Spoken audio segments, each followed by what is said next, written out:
It was the middle of the night when I heard it. I had been finalizing a project on Pro Tools.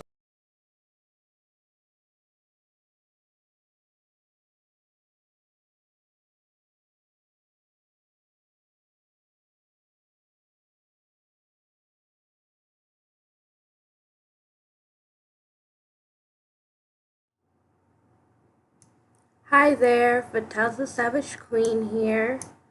We're going to be listening to I Heard an audio recording of hell, and now I'm hesitating about it.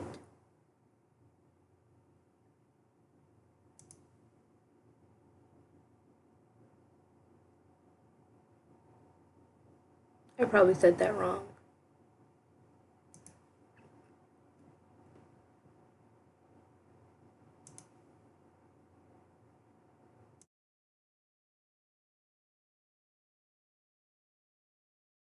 When an email came in from my friend Greg.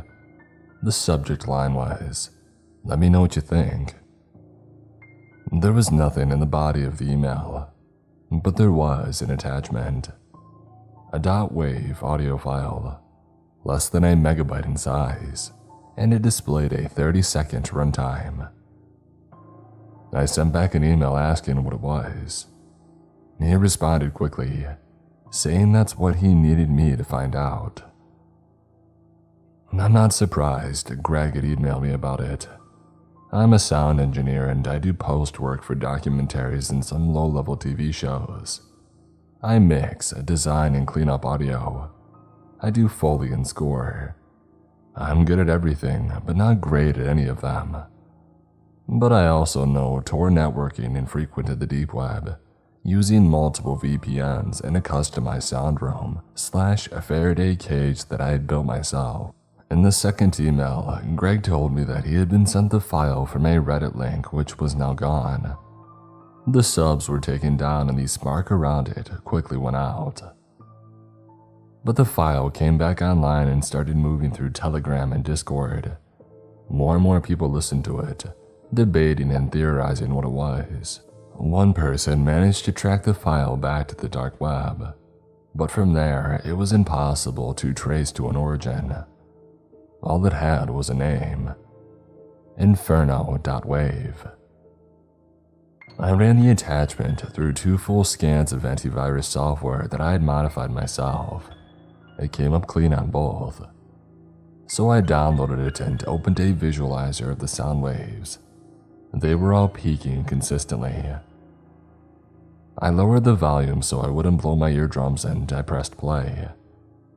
The sounds started immediately, an assault on every sensor in my ear, high, low, and medium pitches. It was producing multiple shepherd's tones, including in reverse, giving a dizzying, constantly swelling and decaying effect. The inside of my head felt like it was boiling, like a fever. I was unable to fully latch on to anything after the first few seconds. It was too all-consuming, like a bad mushroom trip in a room with no lights on. The darkness just guides you, and if you resist, it gets worse. It felt like it was playing for minutes, hours even, and then it finally ended. I threw my headphones off. I was overwhelmed with emotions and I burst into tears. I couldn't explain why. I didn't remember a single thing that I heard, like it was all immediately erased from my memory. But I felt like I was changed forever. When I calmed down, I went out back for a smoke and brought a bottle of bourbon to chase it. I felt dizzy and I couldn't stand up straight. I leaned against the house and realized the sound had affected my entire ear. It wasn't just my hearing. It was also my equilibrium that was torched. My sense of balance was gone and vertigo was taking over. I had a second smoke and felt my senses and balance coming back. I could hear the rustling of the forest behind my house, dogs barking somewhere on the property next to mine, the cigarette amber burning, my own heavy breathing. I went back inside and quickly felt like a foreigner in my own house, and as I entered my office, I felt like I wasn't the only one in there. I hit the power bar beside the door and my entire system shut off. When it did, and the room was plunged into darkness, I saw the silhouette of something appear against the window, on the inside of the glass, in the room. I scrambled to turn the overhead light on, but the silhouette was gone. I didn't get a good look at it, but it looked like it had 2 spikes protruding from its forehead. I got my shotgun and slept with my bedroom door locked that night, but neither of those could protect me from what was going on in my head. The nightmares came before I even was asleep.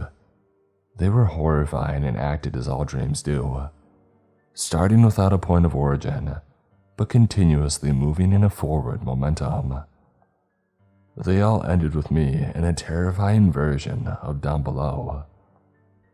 I was drowning in lakes of boiling water as fire streaked down at me like sheets of rain. There was an unbearable heat from every direction.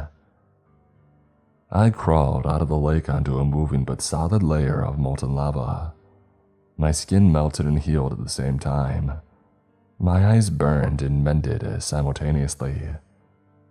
The pain was excruciating and never-ending, and felt like a burn had scarred the entire inside of my body forever. I woke up in bed, covered in sweat and fevering. It was still early, just before dawn, but I wasn't going back to sleep, even though I was exhausted. I took a cold shower and watched steam come off my body as the cool water reacted with my hot skin. I checked my phone and saw 3 missed calls and a voicemail from Greg. It was urgent and panicking.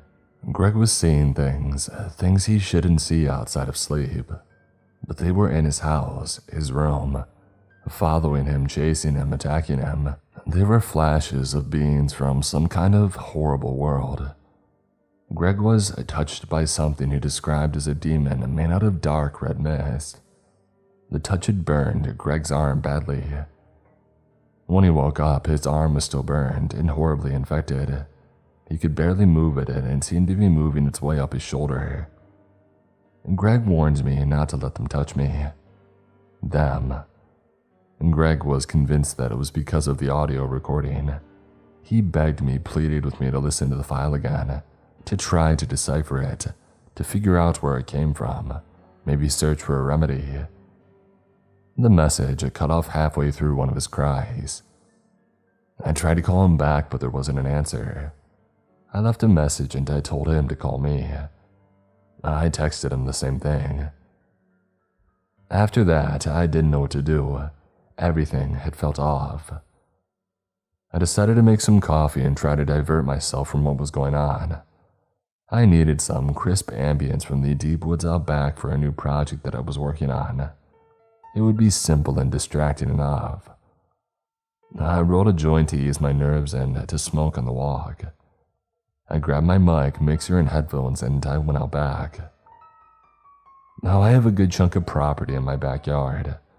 There is some old trucks and cars, leftovers from distant relatives of the past. The realty is mostly woods and swampland, but has a few paths and trails that cut through it for four-wheeling and snowmobiling.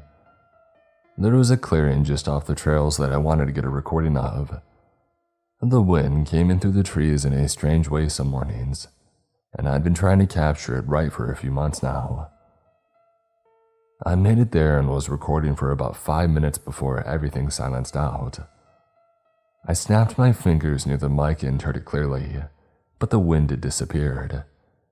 No leaves rustling, animals in movement, or birds chirping. It was like I was in an anechoic chamber. No direct or reflective sounds, just pure isolation. I turned up the volume levels on my mixer, but the woods had gone still. And then a snap.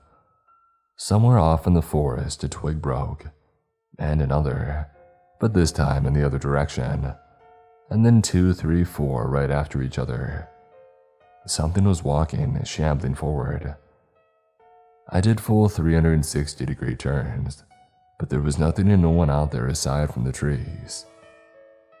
The cracks and snaps got louder, closer, like there were dozens of feet or claws scrambling along the ground towards me.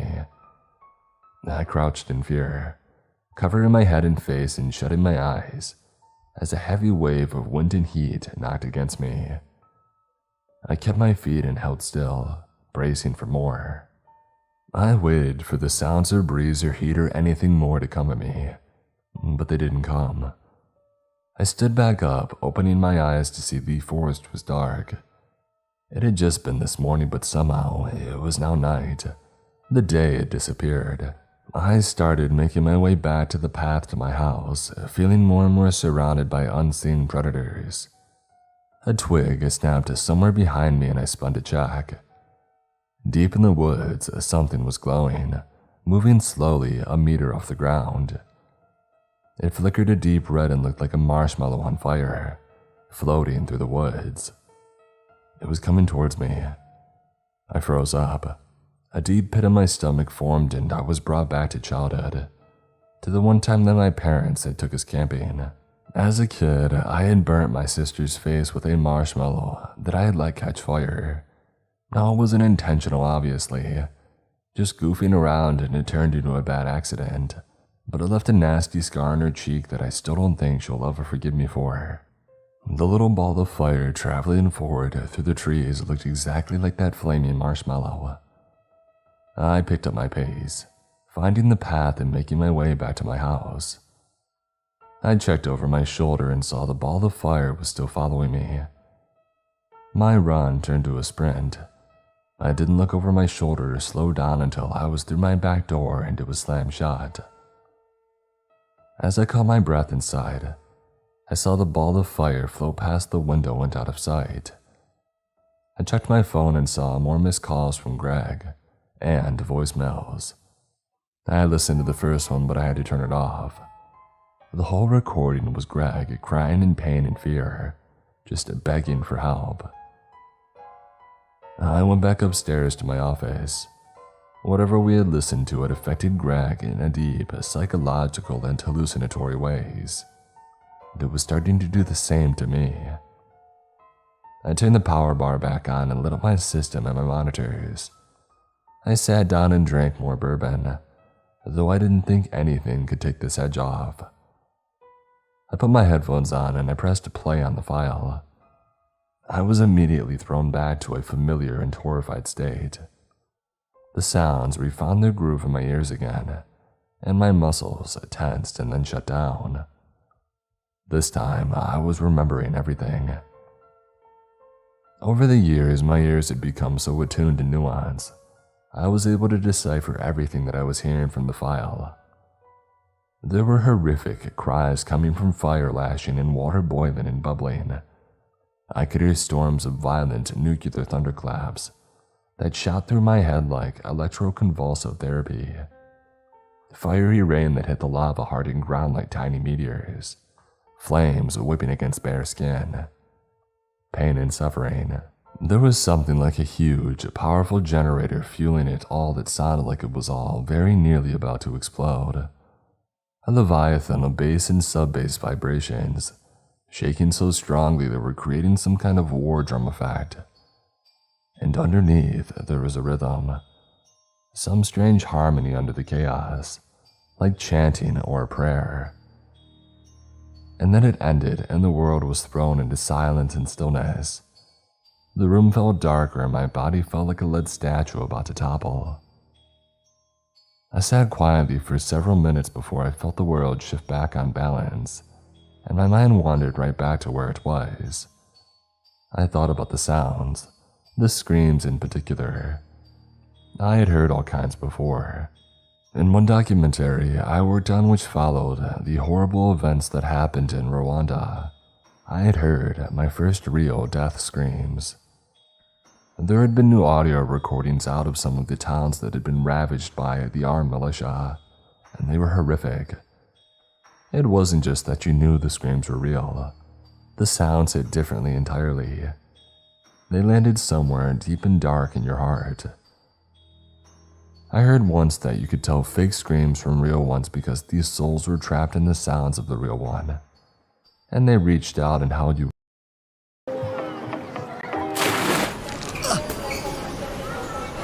Rightful dual action. With an icy grip when you listened. This was something like that, but worse. It felt like I was suffering with the screamers. My whole body had heated and my muscles were tensing, from pressures on different parts of me like the air in the room was flexing.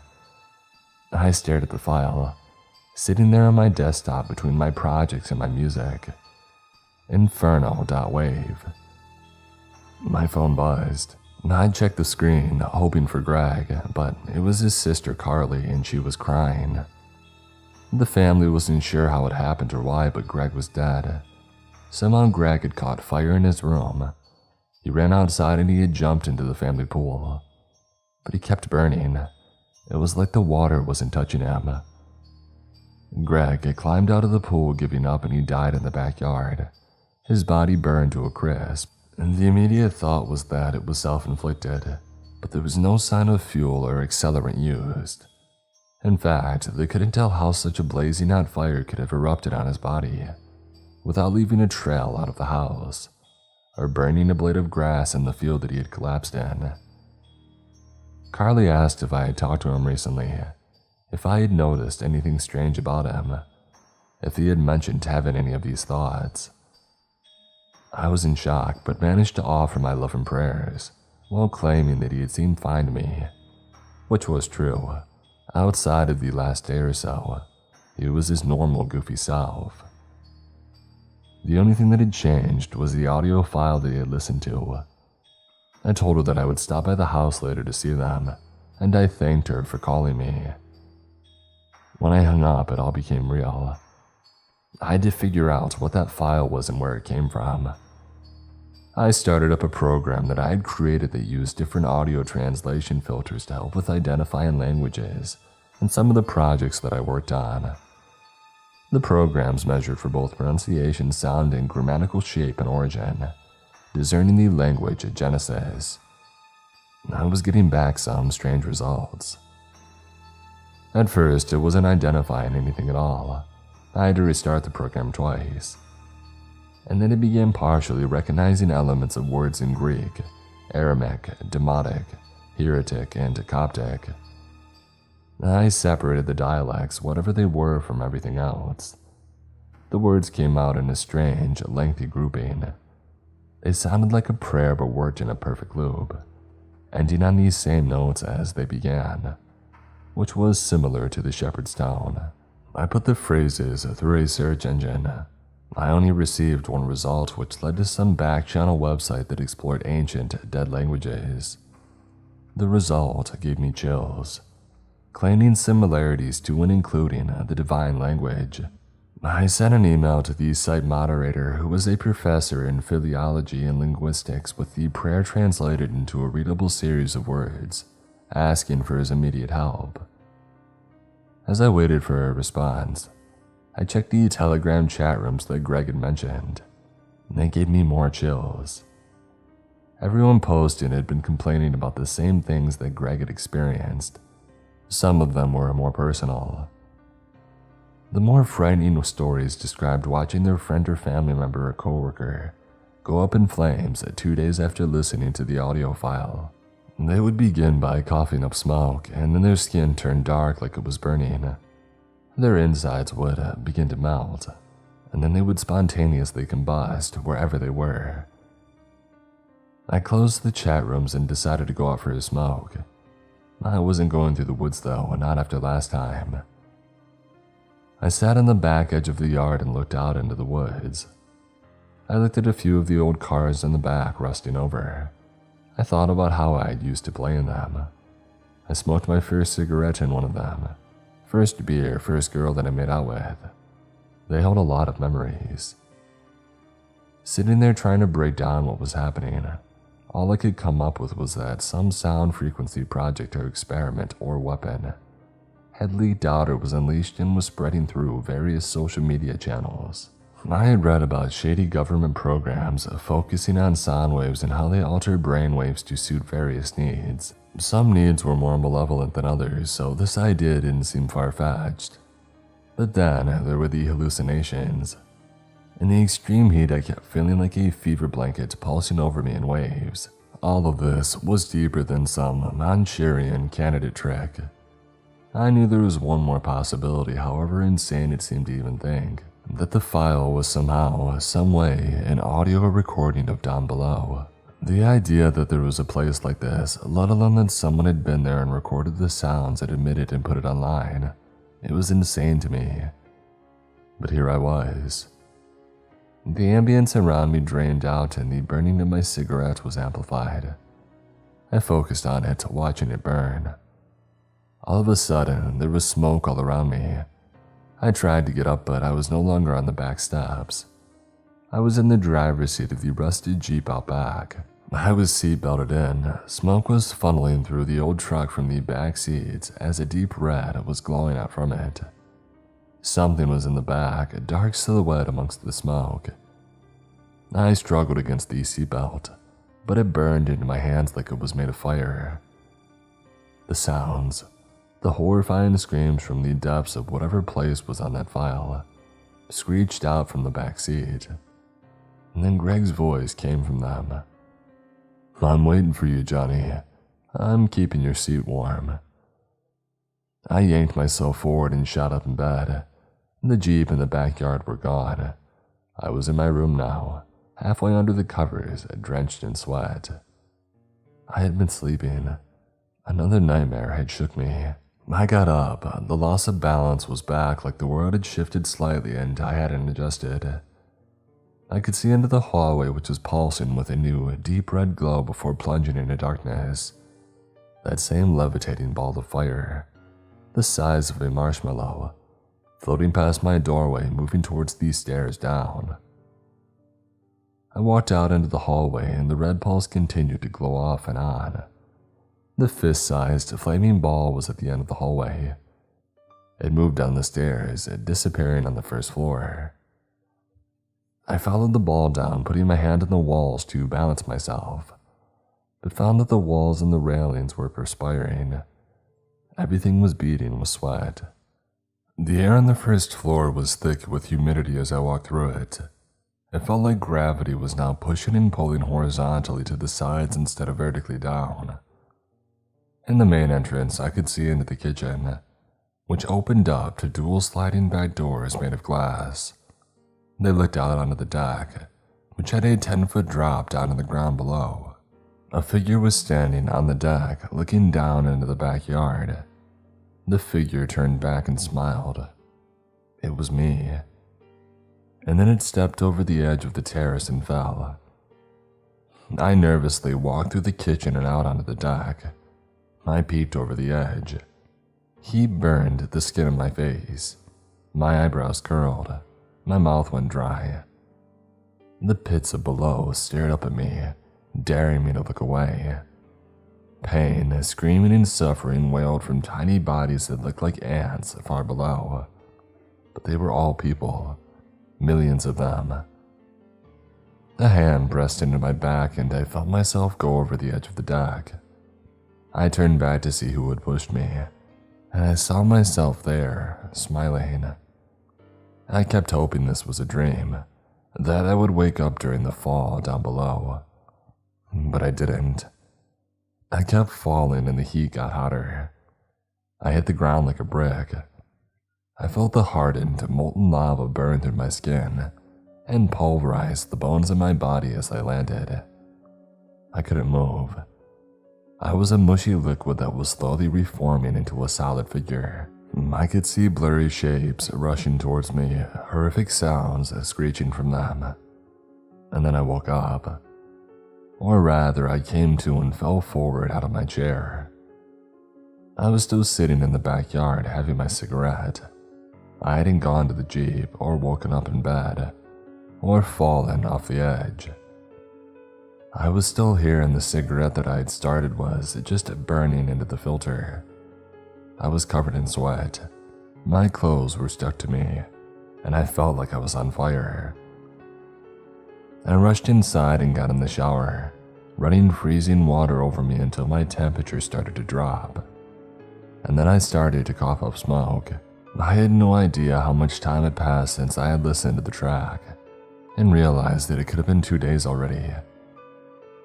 I rushed back to my office and found an email response from the professor who moderated the website.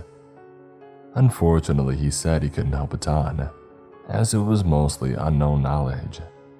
But he would tell me what he knew, and started with what the phrase structure was. It was a prayer referred to as a defy chant.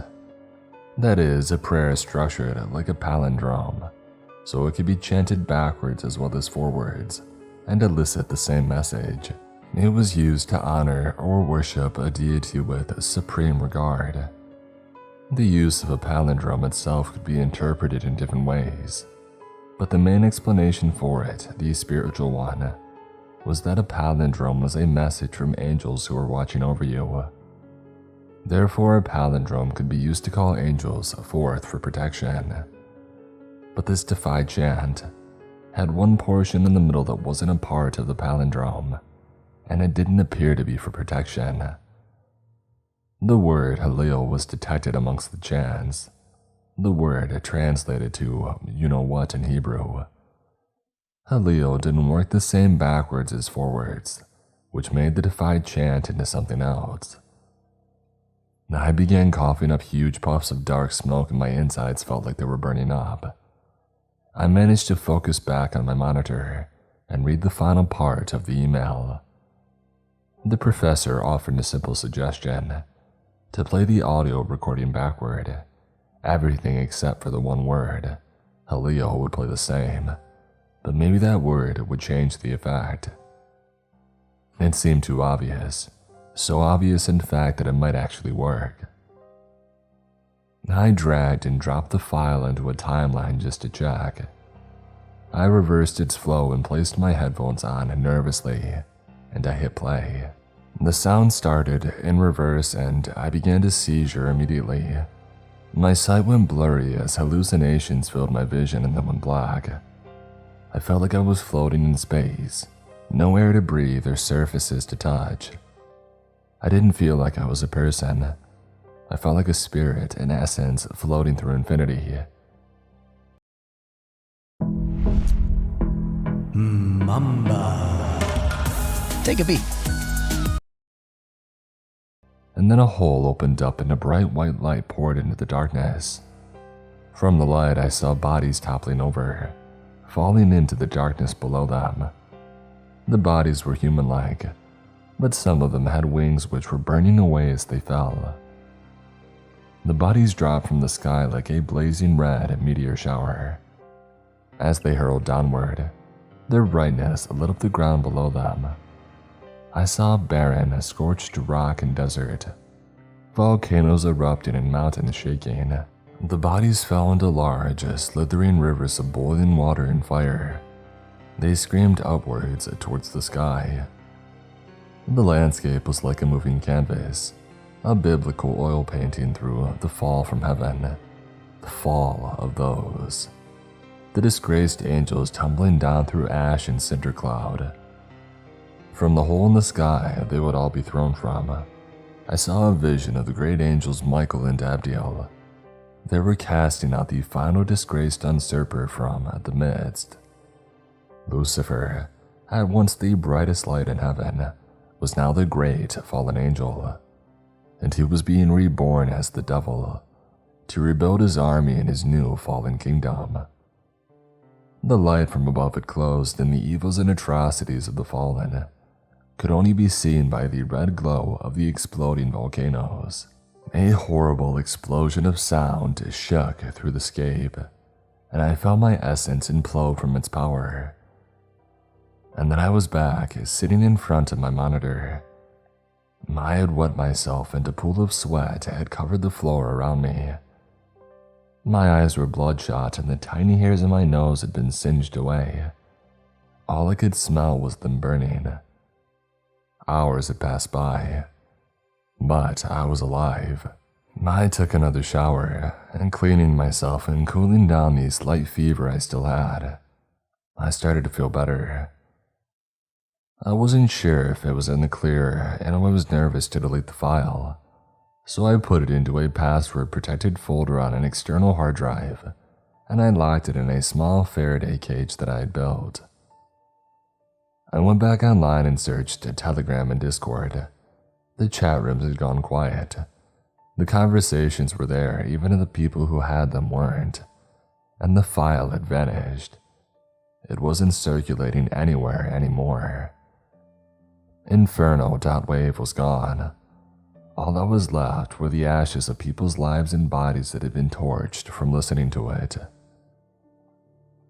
I performed a lengthy online reverse search for any sign of the file, but nothing came up. It completely had disappeared online and it hasn't reappeared. Since then, I've been trying to get my crap together. Friendships, relationships, work, health, exercise, all of it. Because the biggest lesson that I took away from this whole existential nightmare was that the place down below, it's real, and I never want to go there.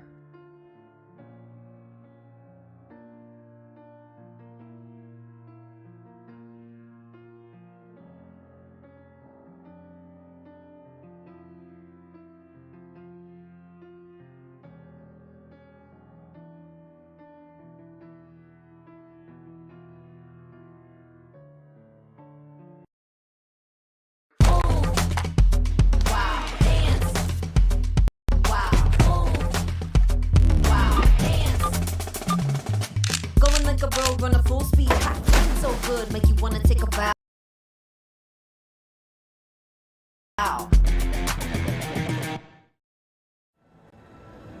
It's time to sit back.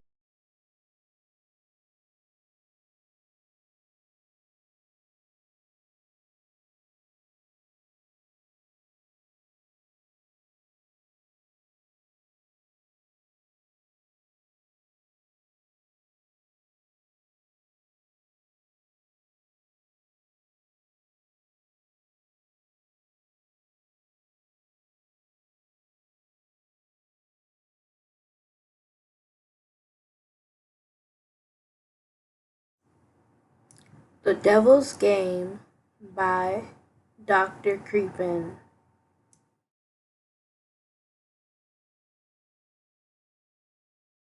Back and relax with your favorite drink. And listen.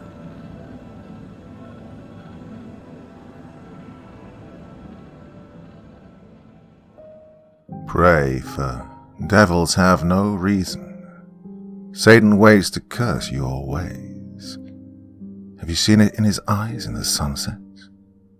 Have you wondered if he's laughing when he plays? The Devil Game by Infernal Nightmare 333. This is a set of instructions for how to speak with the devil, which, as those of you with any sort of brains at all might note, is a patently moronic proposition on the face of it, one likely to culminate in any number of thoroughly unpleasant fates. Honestly, it'd be smarter to publish your credit card number on Facebook or take up a career in crocodile wrestling. But then, that isn't going to stop you, is it? Not if you're sincerely interested, at least. Technically, if you do everything just right, there's a fair chance you'll walk away scot-free. And that seems to be reason enough for some people to decide that it's a good idea. Especially if you're the fate-tempting, thrill-seeking, scare junkie type. Or the desperate type. Which brings me to a point of clarification I ought to make. This is not a manual for making any kind of Faustian bargain. You know, the whole sell your soul type of deal. Although if you happen to bring it up in conversation, he certainly wouldn't be one to refuse. Following through with such a foolhardy bargain, however, would necessitate removing some of the protections which you will put in place for your conversation. I don't think I need to spell out for you why that would be a bad idea. If you're really mathematically impaired enough to want to trade something that will last an infinite number of years for something that might last about 90 tops, there are plenty of other rituals out there for you to follow. This one, if performed correctly, should only allow the two of you to talk.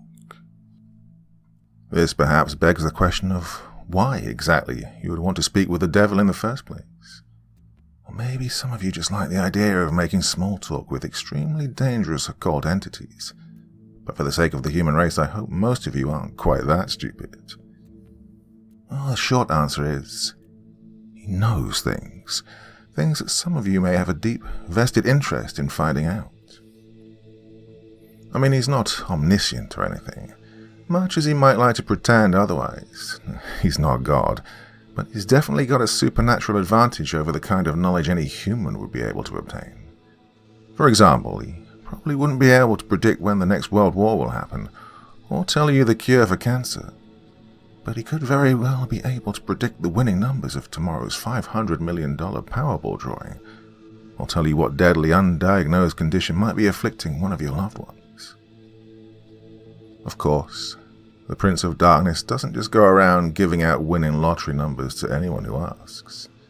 And trusting any sort of information obtained from a being commonly described as the father of all lies is liable to land you in a worse situation than you were in when you started. However, if you're really dead set on finding something out, and you've exhausted all other options, there is a way to try and get accurate information out of the guy. You see, like so many of the more urbane villains in popular culture, the devil has a bit of a penchant for games and gambling. Of course, the reason he likes them so much is that he almost always wins. Unless you happen to be a fiddler named Johnny, or are being represented by Daniel Webster, you're probably going to get your ass handed to you. But if you're determined enough to want to face the risks and the long odds, there's a certain game the two of you could play to try to win the information you need. Oh, first things first, though. We'll start off with a description of the summoning process, then get into the rules of the game, some tips for how to play, and finally, of course, the inevitable litany of arcane shit that might go horribly wrong. In order to contact your conversational partner, you'll need to go to a church at midnight. Doesn't matter what kind of church, large or small, old or new, liberal or conservative, just as long as you're sure it'll be empty. The last thing you want is for some preacher to walk in on you while you're in the middle of this, for the sake of the preacher's well-being, as much as your own, this process, which will probably work best if you try it on a new moon, or a full moon, or Friday the 13th, or Halloween. Well, the actual day is less important than the psychological effect it has on you. As long as you don't try it on Christmas Eve or something stupid like that, you should be fine. Well, the time is important, though. You don't have to start or end your ritual at exactly 12 midnight, Greenwich Atomic Time or anything. But as a general rule of thumb, you ought to show up a bit before midnight and have everything set up by no later than 10 or 15 after. Oh, and show up a lot before midnight if you don't know how you're going to get in. Shockingly enough, most houses of God do tend to lock their doors at night, at least if no one's there to watch over them. And remember, we want empty, got it? There are, of course, certain things you need to bring, and certain things you can't bring. Now, for this ritual, you will need a full can of salt. You won't need to use all of it, but it's always better to have more than you need than to have less. 7 candles, red or white being preferable. Something to light the candles with. You'd be shocked how often people forget this. Occult ritual or not, they aren't going to magically light themselves. A length of red string, rope, yarn, or thread. A full-length floor or wall mirror. Ideally, you'll want to find one of these already present in the church. They're a bit unwieldy to be lugging around with you during a break-in. However, if there really aren't any there, you will have to bring your own. Oh, and you might also find it useful to bring some markers, pencils, paper, a flashlight, and any sort of tools that might be necessary to secure your entrance into the church. You will not be permitted to bring in any electronic or timekeeping devices, and this includes all cell phones, smartphones, tablets, e-readers, MP3 players, PDAs, calculators, wristwatches, pocket watches, kitchen timers, hourglasses, and so on. Seriously, it's worse than the SAT. Now, if you're one of those people that has your smartphone practically wired into your brain, don't worry. You can bring those things with you to the church as long as you leave them outside the room in which you'll be doing the ritual. If you brought a flashlight, helpful for finding your way around without attracting unwanted attention, leave that outside too. Also, don't bring in any sort of religious paraphernalia to protect you, especially if it pertains to the Abrahamic religions. And yes, if those gothy black cross earrings you're wearing are hanging right side up, they count. If you have any kind of holy symbols like that with you, the devil will simply refuse to show up. But don't worry, you're not going in totally unprotected. In fact, most of the supplies with you are not for any sort of devil summoning ritual, but for your own protection. Old superstitions and folk magic remedies to guard oneself from evil. Well, from what I know of it, the effect's mostly based on the power of belief, so there are probably numerous other objects, artifacts, and procedures that would work just as well. If you'd like to risk being left helpless at the mercy of the devil in order to test that theory, then feel free to experiment. However, for anyone without a psychotic death wish, I'd recommend sticking to the ritual as follows. And once you're sure you have all the right supplies with you, make your way into the church and find some place to set up. It can be anywhere from the main sanctuary, where services are held, to a Sunday school classroom, to a walk-in supply closet, as long as you have a sufficient amount of open floor space and are certain not to be disturbed. Set up your mirror first. This is where the devil will appear when you summon him. As such, you mustn't complete the summoning until you've laid down certain wards around it. First, surround the mirror with an unbroken circle of salt. If the mirror is hanging on a wall or door, lay down a semicircle around it instead, making sure that the salt touches the wall at both ends. Then, wrap your red string around the mirror several times. The color red, especially red string, is symbolic of protection in the folklore of many cultures and religions. This is also why red candles are a good idea.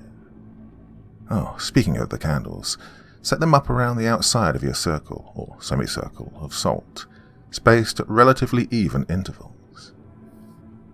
No, you don't have to get out measuring tapes and make it exactly perfect, but do at least try to make it look as though it was set up by someone old enough to be trusted with matches.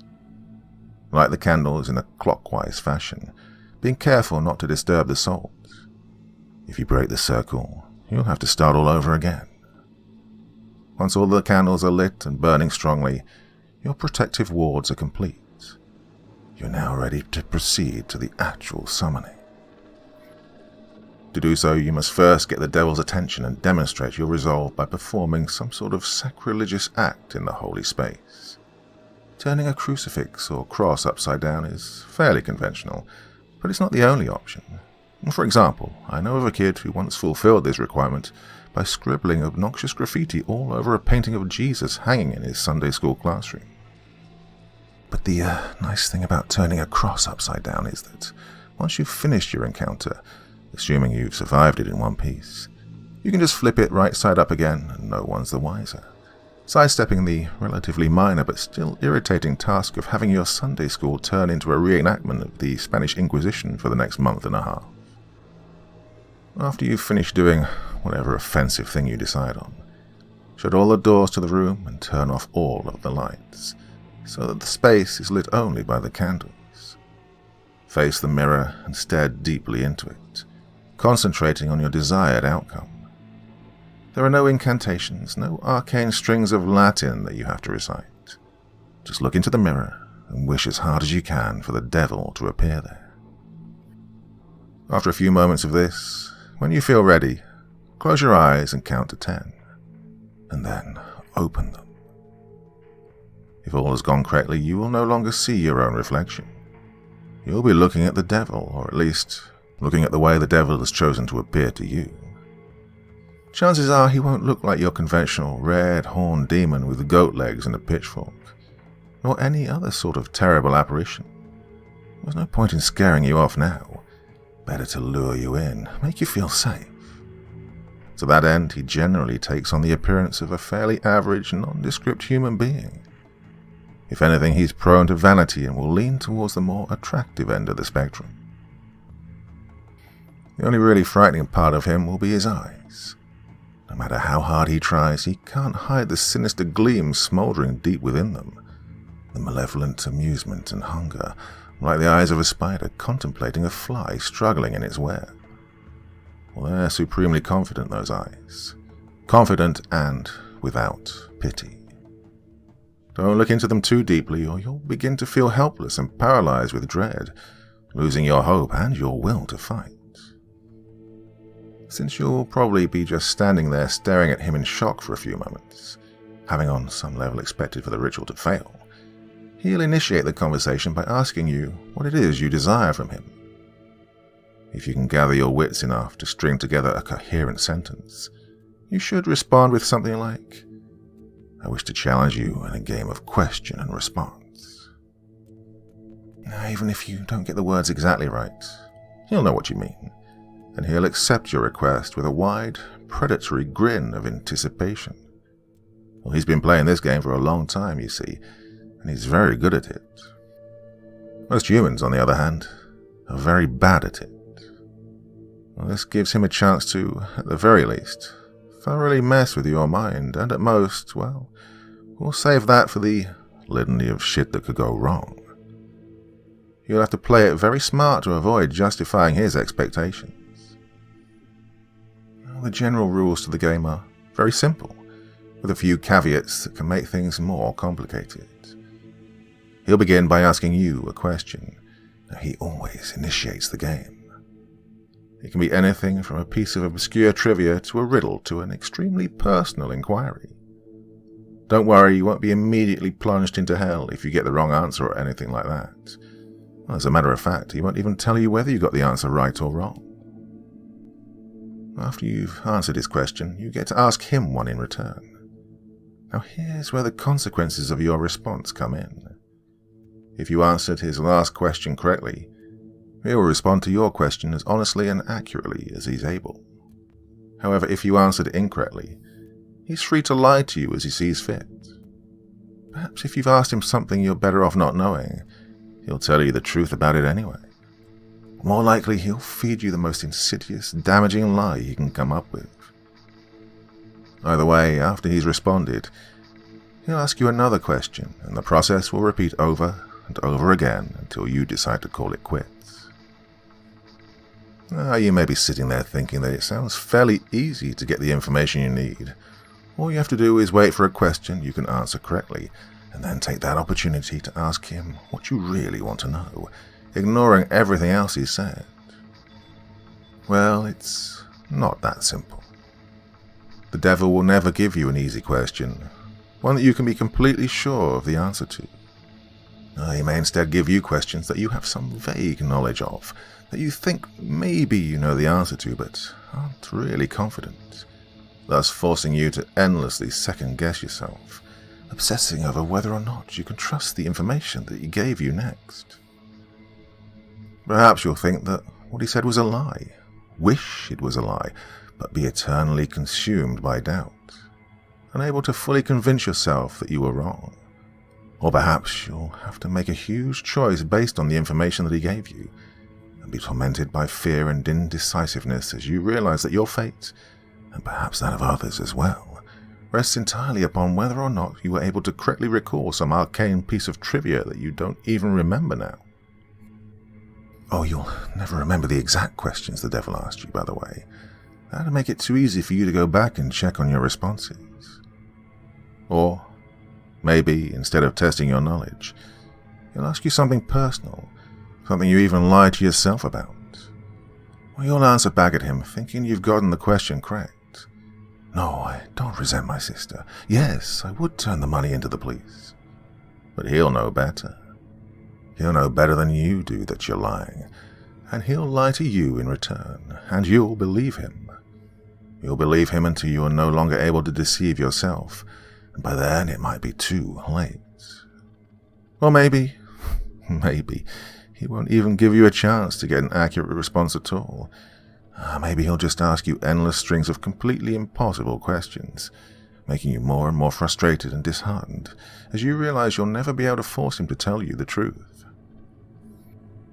Questions like, what was the exact height of Mount Everest in centimeters in the year 1666? Or, what is the airspeed velocity of an unladen swallow? Although, knowing his sense of humour, if he ever asks the latter, he might consider African or European a correct response. Now, there are a couple of ways to short-circuit this particular strategy, however.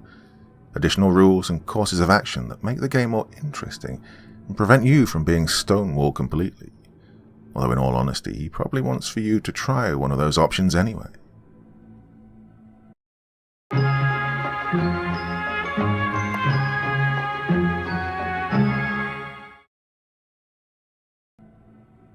The first option is to ask him a riddle instead of a question.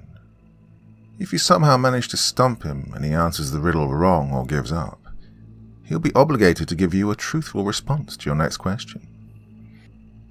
If he answers the riddle correctly, once again, don't worry, he won't pounce on you like a sphinx or drag you into hell.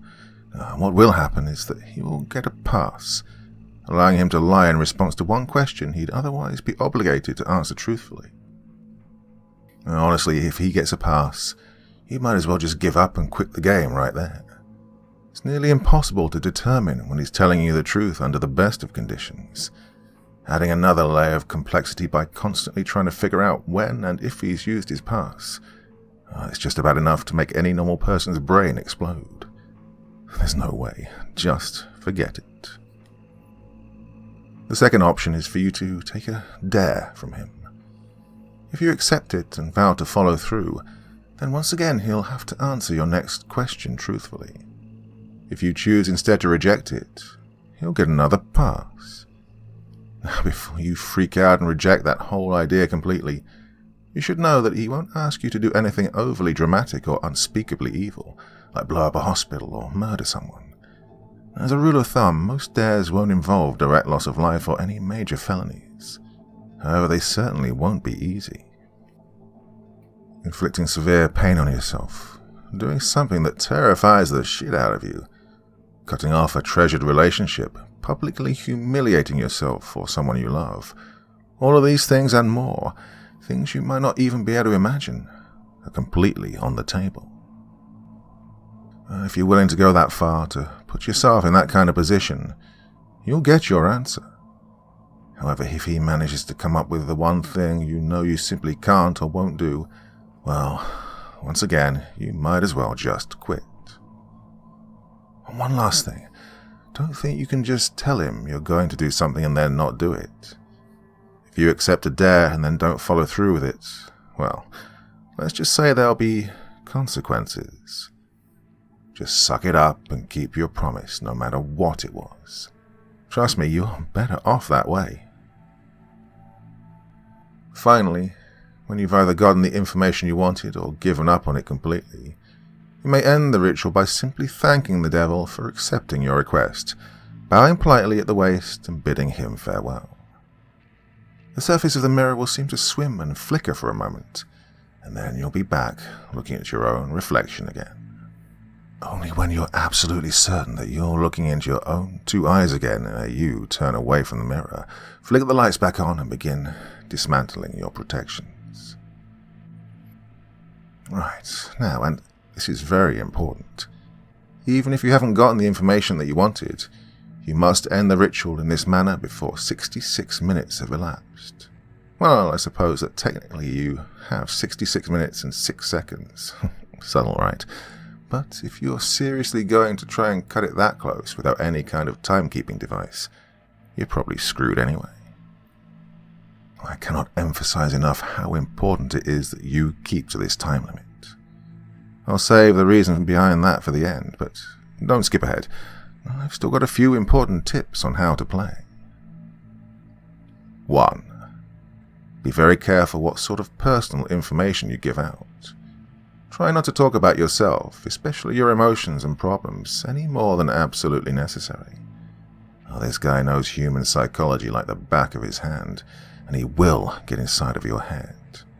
It's like talking to Hannibal Lecter. Give him enough to work with, and even if you don't believe a single word he says, he will still find ways to fuck with your mind like nobody's business. If anything he asks makes you even remotely uncomfortable, do not hesitate to lie through your teeth. There'll be plenty of other questions. 2. On a similar note, Try to keep the game on track and moving briskly. Unstructured interactions of any kind are to be avoided. Chances are that at some point he'll try to draw you off on a tangent, discussing something that fascinates you, analysing a response you've given him, or finding some other excuse to speak at length without moving the game forward. Now, this is not only a waste of valuable time, but also another excellent opportunity to mess with your mind. 3. If you choose to give him a riddle, use one you've made up yourself. If your riddle has ever been written down anywhere at all, from the pages of The Hobbit to some long-lost tome of ancient magic, he will already know the answer. That said, it still has to be a legitimate riddle, with an answer that makes logical sense from some angle. You can't just ask something like, "What's green, has 10 legs and hops?" and then claim for some inexplicable reason that the answer was marshmallows. Nor can you ask him a straight question like, "What have I got in my pocket?" He probably knows that anyway. Now, there are no hard and fast rules to determine whether a riddle makes sense or not, but you're a reasonable human being. Your ancestors ate from the tree of knowledge. Please, for the love of crap, use common sense. 4. If you choose to take a dare, there's a slight chance that the devil will ask you to do something seemingly easy. Deliver a letter, for instance, or scribble a 10-digit number in a public restroom stall. If he does ask you for something like this, and you've even a shred of common decency in you, do not accept. Chances are that he's using you to further some sinister plot, one liable to ruin a lot of lives and harm a lot of people. Who knows? Maybe you're the type of person who really doesn't mind throwing an unknown number of total strangers under a bus, just to find out what you want to know. But at least be aware that that is what you're doing. 5. Last but not least, be very aware of the time. It might be helpful to do some practicing beforehand and get a feel for how long an hour is without a watch. The devil will probably put off discussing the things you're most keen to find out for as long as he can. And as you near the 66-minute deadline, he'll start trying harder and harder to distract you, captivate you, and otherwise keep you playing until it's too late. He'll string you along, feed you little glimmers of false hope, keep you thinking, "Oh, just a few more minutes, I'm almost there." Well, don't fall for it. Do not go over the time limit, no matter what. Now, you might be thinking that this game really doesn't sound all that dangerous so far. Threats of psychological damage rarely seem to carry the same weight as threats of physical damage, even though their costs are often just as great. Well, I hate to burst your bubble, but the game is far from safe. There are plenty of ways for you to seriously screw yourself over both physically and mentally, not to mention spiritually.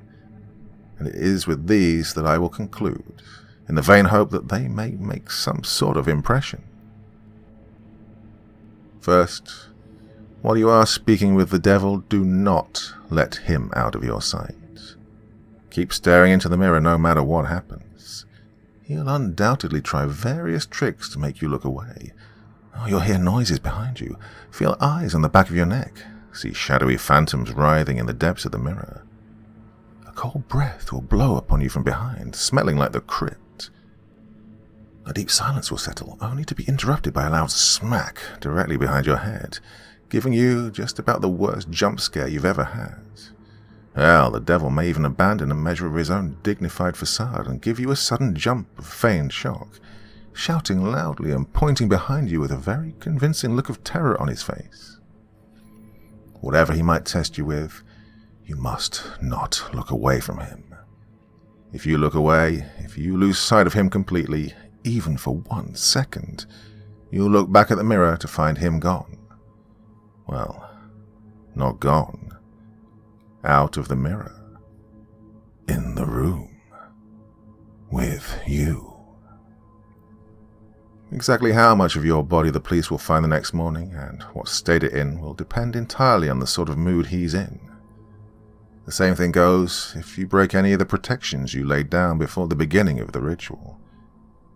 Interrupting the circle of salt, letting the red string unwind, knocking over a candle or letting one go out.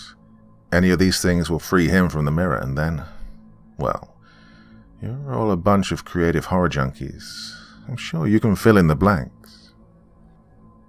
On a different topic, you may reach a point in the game, probably after a long series of maddeningly impossible questions, where the devil asks you the deceptively simple question, what is your full name? You must not give it to him. Names can be things of great power, although the devil will of course already know your name. Telling it to him yourself is akin to inviting a vampire into your home. Your name is deeply synonymous with your own inner self. Thus, giving him your name is powerfully symbolic of giving him yourself. If you're foolish enough to make this mistake, all of your protections will be for naught, and he'll seize upon your unwitting offer with malicious glee, stealing away your soul and dragging it back with him into hell. Well, at least this way the police will find a complete, identifiable body. As a matter of fact, your vacant shell will be totally unblemished, seemingly having dropped dead of sheer terror. Last, but certainly not least, there's the matter of what happens if you go over the time limit. Now, this is arguably the worst thing you can do. You won't think so at first. The devil will give you no indication that you've in fact exceeded the time limit, and you'll conclude the ritual as if nothing had gone wrong. Perhaps, as the devil's image in the mirror trembles and gives way, you'll see a particularly nasty, triumphant smirk flash across his face. But this will be easily dismissed as your imagination. You'll turn the lights back on, gather your belongings, and go to leave the room. But when you open the door, you will see nothing. That's right, nothing. Just a flat white void extending infinitely in all directions. Only the room which was reflected in the mirror will now exist. Incidentally, if you turn back around to face the mirror again, you may catch a last glimpse of your own reflection. Perhaps it'll even turn and favor you with a smirk and a cheeky wave before sweeping out the door into the perfectly normal church hallway outside. As you may have already figured out, you yourself are no longer in the church. Your soul is now trapped in the mirror, and the devil has taken the liberty of possessing your body, now that you're no longer using it. Oh, pound on the glass and scream all you like. You'll never get out on your own, and no exorcist can help you. But don't worry, it's not like you're in hell, right? At least, not necessarily. What you have to understand, see, is that a human soul stripped bare of its flesh is a deeply volatile and vulnerable thing, especially when trapped in the land of the living. You're now an entity of purely mental properties, and as such, the barriers between what is real to you and what is imaginary have been completely dissolved. As you fill that reflected room with your anger, your sorrow, your fear at being trapped, these emotions will begin to coalesce and given form by your mind. If you're not particularly imaginative, these creatures may not be too terrible, may not be able to inflict too much horror and pain, and with time you may even be able to teach yourself to get rid of them. If, however, your mind is haunted by monsters, a mind that's vibrantly creative and imaginative and more than usually twisted, well, there's no telling what horrors might come clawing their way out of the maelstrom, tasting sweet release from the confines of your subconscious, hungering for your terror and suffering. And they'll refuse to be banished, dragging you kicking and screaming into an endless positive feedback loop of pain and fear. Thayer's has a toner for every skin type, oily, dry, combination, or normal. Well, needless to say, if you're a regular patron of websites like this one, you're probably pretty well fucked. There's only one way to find release from the mirror and the world that you've created therein. They say that if you call to the devil once more and ask him to free you from the mirror, he'll be willing to take you out, for the usual fee, of course. Who knows, maybe if your imagination is twisted and powerful enough to create a personal hell that leaves you begging for the real thing, those talents might be put to good use. There are over 7 billion people in the world, after all. Even the devil himself can't be messing with all of their minds at once. Talented help is always appreciated. Of course, the corollary to you being trapped inside the mirror is that the devil now gets to do whatever he wants in your body until sunrise. But around that time, your body will mercifully drop dead from the strain of the possession. Autopsy will probably identify the cause as some kind of coronary event. Don't get too relieved, though. He's perfectly capable of stirring up plenty of trouble in those few hours. For instance, he may decide to do something big and dramatic, like purchase a large meat cleaver and go on a murder spree, starting with the names in your address book and working his way out to complete strangers if he has time. Or perhaps he'll focus on only one person, someone who trusts you completely, using your persona to get him or her alone and vulnerable and, well, no need to describe it here. Once again, I'm sure you can imagine a few things. Well, starting to see why I called this the worst outcome yet? Of course, there's also a chance he won't lay a finger on any of your loved ones, instead deciding to do something a little more subtle, more insidious. Like drop off a few nondescript, unmarked packages on certain doorsteps in the dangerous part of town, or locate a particular dusty, age-yellowed text in the storeroom of your local library and intentionally misfile it in the young adult literature section, or whisper 7 very choice words into the ear of the distracted-looking young redhead waiting for the 3 a.m. subway train. Or maybe he'll decide that, in this age of waning superstition, not enough people are getting interested in his games, and the knowledge of them is in danger of being lost. Maybe he'll decide he needs to get the word out a bit more, do a bit of networking, attract some new challengers. Maybe he'll take a quick peek at your browser history, see where the impressionable, curious minds are hanging out these days. Maybe he'll even write a quick tutorial in modern parlance rather than some inscrutable, obsolete, demonological text. Maybe post it on the internet and see how many bites he gets. Maybe I shouldn't have gone there, but if you've made it this far without shying, a little twist at the end isn't going to put you off, is it, dear reader? I'm sure there are plenty of intrepid adventurers among you with burning questions you'd like answered, and you're all a smart bunch. You know the pitfalls, you know the conventions, you live and breathe this sort of thing, don't you? There's no way you'd fall into any of these obvious traps, right? You're not some Dick or Jane of the street, after all. No, you'd be bringing a whole new level of competition. You would... Oh, excuse me for just a moment. I think I hear someone calling for me. What? You want out that badly already?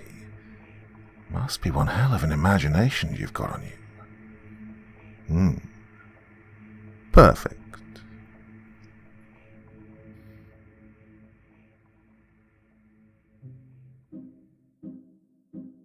Well, that is one of the absolute old school classics for you right there. Been done a couple of times by other readers, but I just couldn't help myself. I had to do it for you, didn't I? Yes, I did. Well, I think a lot of you were waiting for Operation Apple Tree. Now, truth of the matter is that someone's bought the house next door to ours, and they've completely gutted it, and they're doing loads of renovations. So it's been like hammering and knocking about, and bringing stuff in and out all week. So it's really cut into the amount of time I've had to record. And I'm desperate to get the finale, part 4, all in one video. So that is coming out next Sunday, I promise. I just really wanted to get it all out in one go. It'll be worth it, I promise you.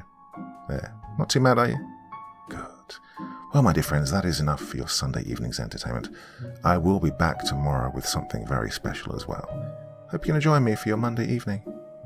Till then, my dear friends, very, very sweet dreams, and bye-bye.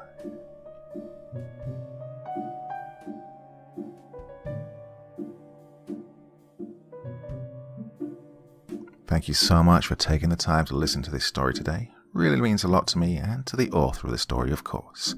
Well, if you want to know more about me, I'm pretty much everywhere on social media. You can find me on Facebook, Twitter, Instagram. You can download my music on SoundCloud. I've got a Patreon if you feel like. Throw me $1 or $2. Very much appreciated. And of course, on Reddit, I have a place where you can leave stories if you want me to read one that you've written. Well, Hoping to see you all again very soon. Till then, sweet dreams. Bye-bye.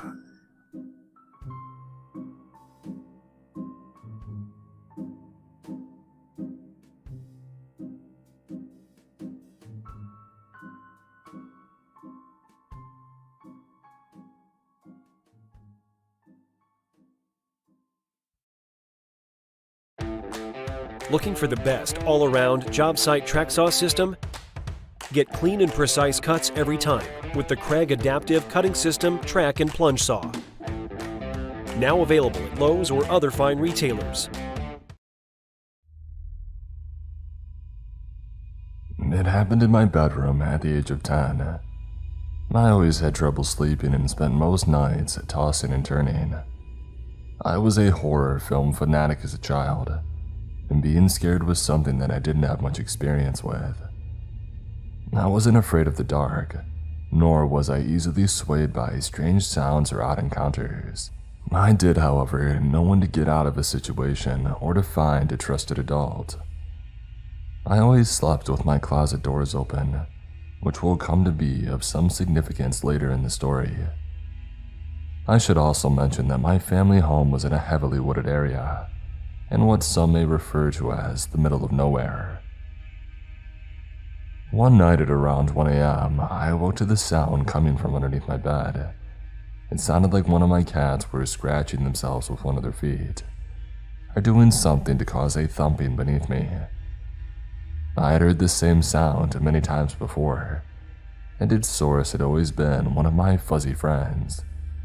So this time I didn't look. I closed my eyes and tried to fall back asleep. I turned over onto my left side, which left me facing the wall against which my bed was pressed up against. I heard the sound again, and thinking that my kitty was directly beneath me, I said goodnight, and I was able to fall asleep once again.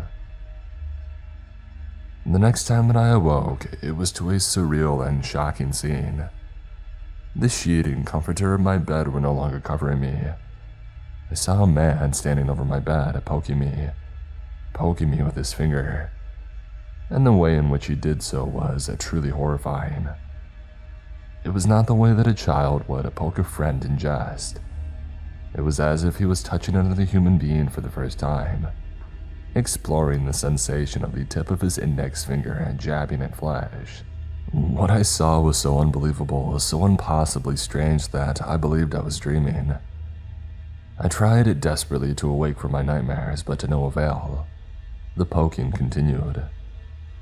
He poked at my chest, my belly, my legs and arms. Paralyzed and scared out of my mind, I yelled, "Wake up!" And with this, the man threw himself to the floor and closed his eyes, as if he was trying to lead me to believe that he was asleep, or dead. I have no idea. It was at this time I realized that I could not have been dreaming.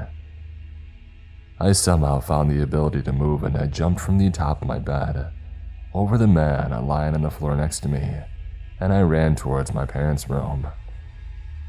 When I got to their bedroom door, something came over me.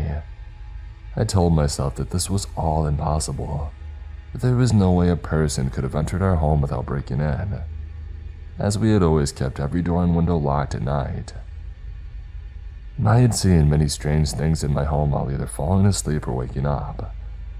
By the third or fourth time, after speaking to my mom or dad about it, I knew that it was my mind playing tricks on me. Plush toys do not have the ability to turn and whisper to each other. Do not ask why, dear reader, as I have no explanation to offer you. But I turned away from my parents' bedroom door and decided to hastily check the house for a break-in. What I found was that nothing was out of the ordinary. No broken windows or locks, no busted doors, nothing. I assured myself that I had to have been dreaming or hallucinating, and I blamed my obsession with horror for this. I made my way down the long, dark and narrow hallway to my bedroom. I peeked inside and saw no one. I turned on the light, got down on the floor just outside the doorway, and I looked under the bed. Nothing. I proceeded to check both of my windows for signs of a break-in, which were not present. Both windows were closed and locked, I knew it. I was totally seeing things. I crawled back into bed and decided to watch some TV in order to calm myself down and distract from thoughts of the scary as heck dream or hallucination that I had just had. I turned on the TV, flipped to a channel with a seemingly boring program.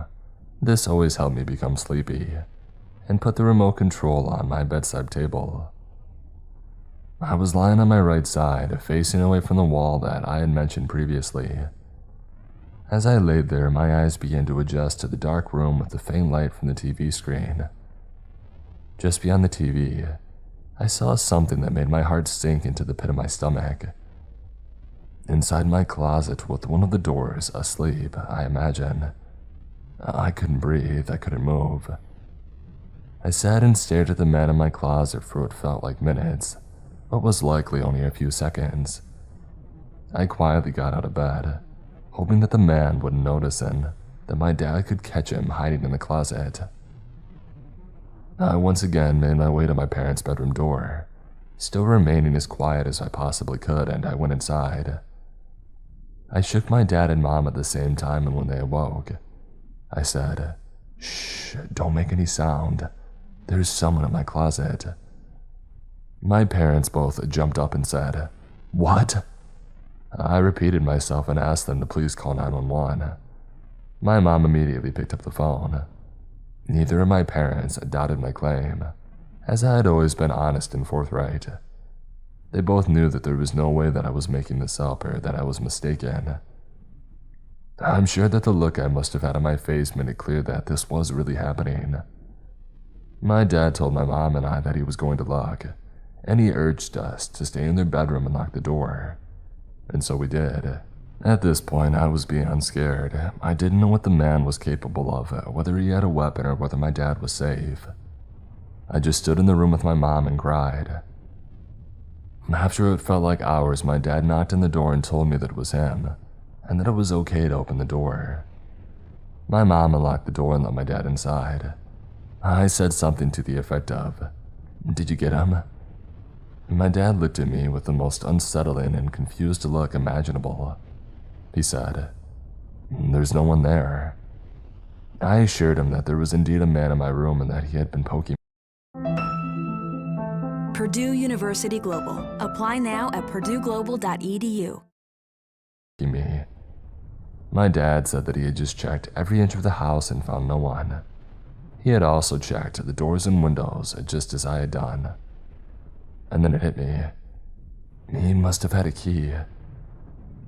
As soon as I said this, my parents looked at each other in absolute terror. Our nearest neighbor, a trusted and beloved friend whom we considered family, was in possession of a key to our house, and she had babysat me since I was a toddler. She was the only person outside of my immediate family with a key to our home. Soon after this revelation, the police arrived, took statements, checked around our property, and left. None of us got any sleep that night. The next day, my dad went to my neighbor's house and asked if she knew where her key to her house was. She said yes, and when she went to show him, she saw that it was missing. Her home had no signs of a break-in, and she had always kept her doors and windows locked. My parents had all of the locks on our doors changed, and opted to never again give a key to anyone, except in the wake of an emergency. I never discovered the identity of the man that lurked in my bedroom that night. The event had left me traumatized, and it took a very long time for me to accept what had happened and move on. My sleeping trouble turned into full-on insomnia, and for about a decade I was unable to sleep without a light on.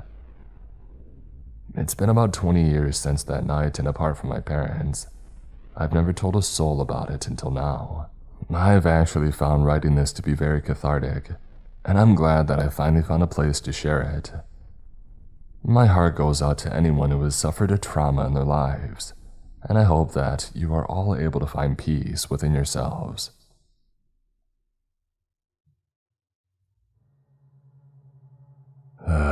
So after crying just a little bit after looking at crime scenes on the internet, I think it might be time to tell this story. It's just one of those moments when I randomly start thinking about it in a more serious mood than usual. It's gonna be long. So this happened about 4 months ago now, maybe more, but I really don't know for sure. Anyway, I was 19 years old and I've turned 20 by now, about mid-February. And I was going home from university after classes. I usually take my keys with me, but around that time, I had lost them and my mom was yet to take me to get a new copy. I remember that I kept insisting, but she wouldn't listen. So what I did was knock on the door to get my younger brother's attention, so that he would come and let me in, but my mom also took his keys and just left them there locked up as well. I asked my brother to pass me my charger from my room, and I called one of my aunties to see if I could go hang out at her workplace in the meantime. She told me yes and then told me to call an Uber that she would be paying for as soon as I got there, so that's what I did. Now the Uber didn't pick me up exactly at home. It was in the house across the street instead. No special reason, it just did. The moment that I saw the guy, he gave me kind of a weird vibe, but I also tend to be paranoid every time I so much as hop on a taxi. So I just got in, rolled down the window and kept a grip on both of my phones. It all seemed relatively normal until we got to the area where my auntie's workplace was. This was a convenience store at her home in a housing. I think that's what you call it. When there's like a private division, I don't know, but condominium didn't sound right. Well, he just completely drove past it and claimed he was following the GPS when I asked him about it. But he wouldn't let me see said GPS. He seemed to know exactly where he was going now.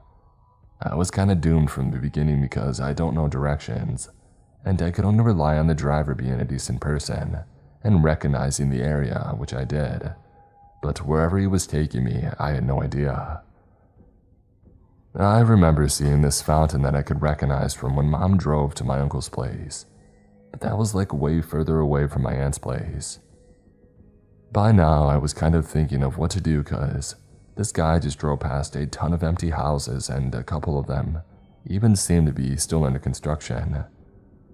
And then he stopped near a place that looked like the end of civilization. We were literally on a hill and then he just turned off the car. I got lucky in so many ways looking back at it. My phone had no credit. As soon as I thought of that, my aunt had called me and asked, "Where are you?" And I literally felt my heart drop because I have no idea and this dude was just staring at me. I told her that I didn't know and I asked him, "Hey, where did you take me?" And he replied with, "I wouldn't know what to tell you, kid." And that was enough for me. I grabbed my backpack and opened the door really quick with a loud, "Well, that's fine, I'll see myself out." And I hauled butt like I hadn't in a very long time. I remember even being afraid of carrying my backpack on the back in case he would chase me, and he would pull on it, so I was holding it in my hand with my hoodie wrapped around my waist as I thought of where to hide. I thought of knocking on someone's door, but for some reason, that didn't seem safe to me at the moment. I remember telling my aunt not to hang up because he was still following me in his car. And then I saw an empty barren surrounded by concrete walls and a strong bar gate, except there was enough space under the gate to crawl in. So I literally threw the backpack and then crawled under. There was a huge electric control box and I opened it to crouch inside and hide, with my aunt still on the phone. She, my other aunt, and my uncle were all on a call with each other, putting credit on my phone and asking for my live location through WhatsApp, because I had no idea where I was. I was literally in the middle of nowhere. I waited there for like 2 hours and this guy wouldn't leave. I even had to go to the bathroom outside the box and immediately run back inside. There were even tiny spiders and old honeycombs, so I was fighting back both my arachnophobia and trypophobia. At some point, I'm guessing the guy left and my uncle got there in his truck. He didn't know where I was, so he kept honking and telling me to tell him when I could hear it closer. And then I finally did and I got out. For a while, I thought maybe this had been a misunderstanding, and I just jumped out of some guy's car like a maniac without even paying him. But then when I got home after staying at my aunt's pharmacy for a while until my mom, who still didn't know much about what had happened, had picked me up, I checked the Uber app and not only did it say that I had already paid, but it also said that I had made it to my destination, so I ruled that one out. I had told my aunts to not tell my mom about it because she would go insane at the minor inconvenience, so telling her this would only freak her out and she wouldn't be of any help. I only let her know when I called her to come and get me, and on our way to get a copy of that key because, of course, something bad had happened until she would actually listen to me, and nowadays she always puts credit on my phone. Anyways, so that's what went down. I had to Indiana Jones that stuff twice, and to this day, my family brags about how I was able to keep myself perfectly composed and react quickly, which I'm still shocked about. I remember seeing broken glass and metal bars laying around and telling my aunt that I'm going down, I'm taking him with me, in a joking manner because her blood sugar levels were screwing her over. On our way home, my mom told me that I wasn't in hysterics because I was in shock and that it would hit me the next day. Well, it didn't. I kept going around as normal, but last week she brought it up again and asked if I didn't think I was gonna die. I said of course, but that I also knew freaking out would only make me easier to target or just not help at all anyway. When I remember it, more than scared, I feel angry. I could have been one of the many girls who just disappeared and are later found dead on a random hill or in a ditch. And I can't say I suffer survivor's guilt because in all honesty I don't. But I can't help but think that could have been me whenever another kid or teenager is on the news as missing or found dead. It really could have gone terribly wrong. My parents believed this guy was a rookie who maybe felt sorry for me and let me go, because if he had wanted to, he could have hurt me with some sort of weapon, or just would have killed me right then and there. I don't even know anymore. I sent his profile to all the girls that I know so that if they ever happen to get him as their Uber driver, they can cancel it. Since then, I don't take Ubers anymore.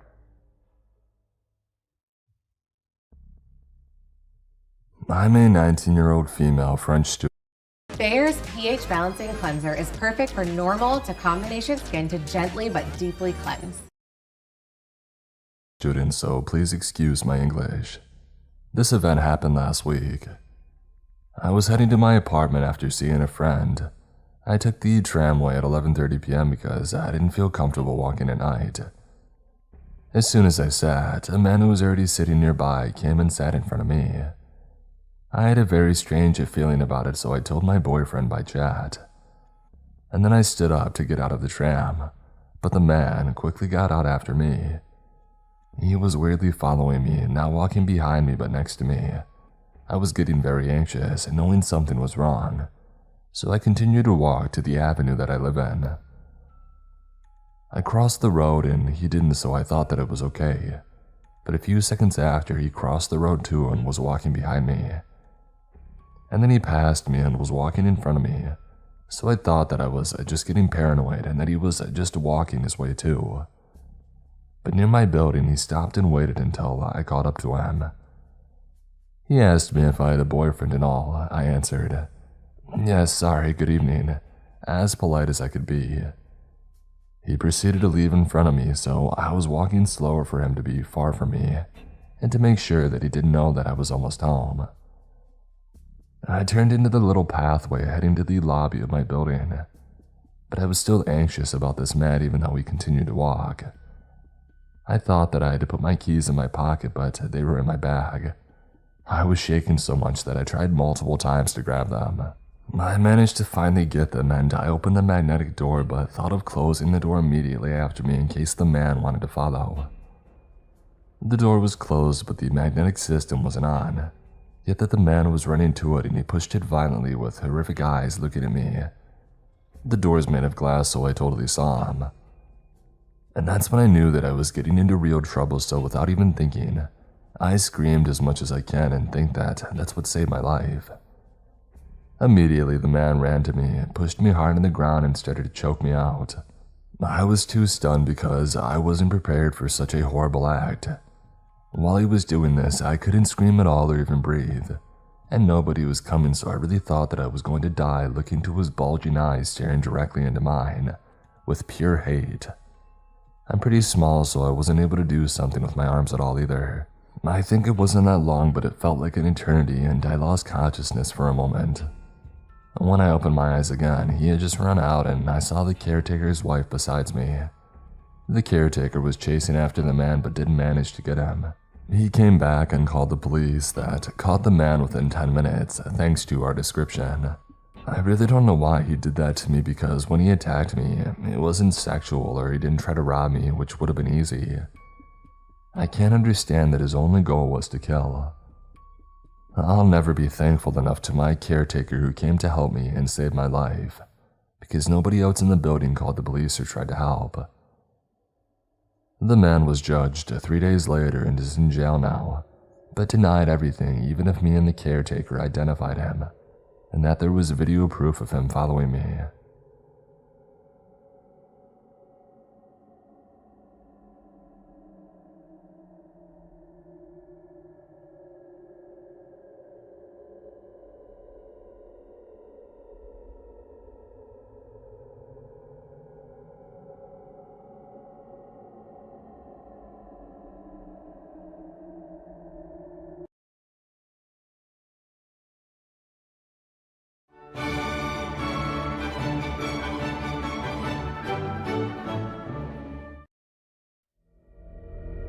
You don't find these places often, Roy said. Probably only a handful of times in a person's life, at least that they notice. When I asked him what he was talking about, I was already dreading the answer. We'd been roommates for 5 years, and for the most part, we got along and were good friends. But his interests were weird and varied, and when he got on a roll, he could talk your ear off about some obscure topic that was only interesting for a minute or two. And it wasn't like Roy was afraid of shutting me up if he wasn't in the mood to talk. He called it turning off his ears, and he meant it. He'd had cochlear implants since he was a kid, and he didn't mind unplugging if he didn't want to listen. I'd gotten to where I tried to steer around getting into long conversations when we ate together. But this time, it felt different.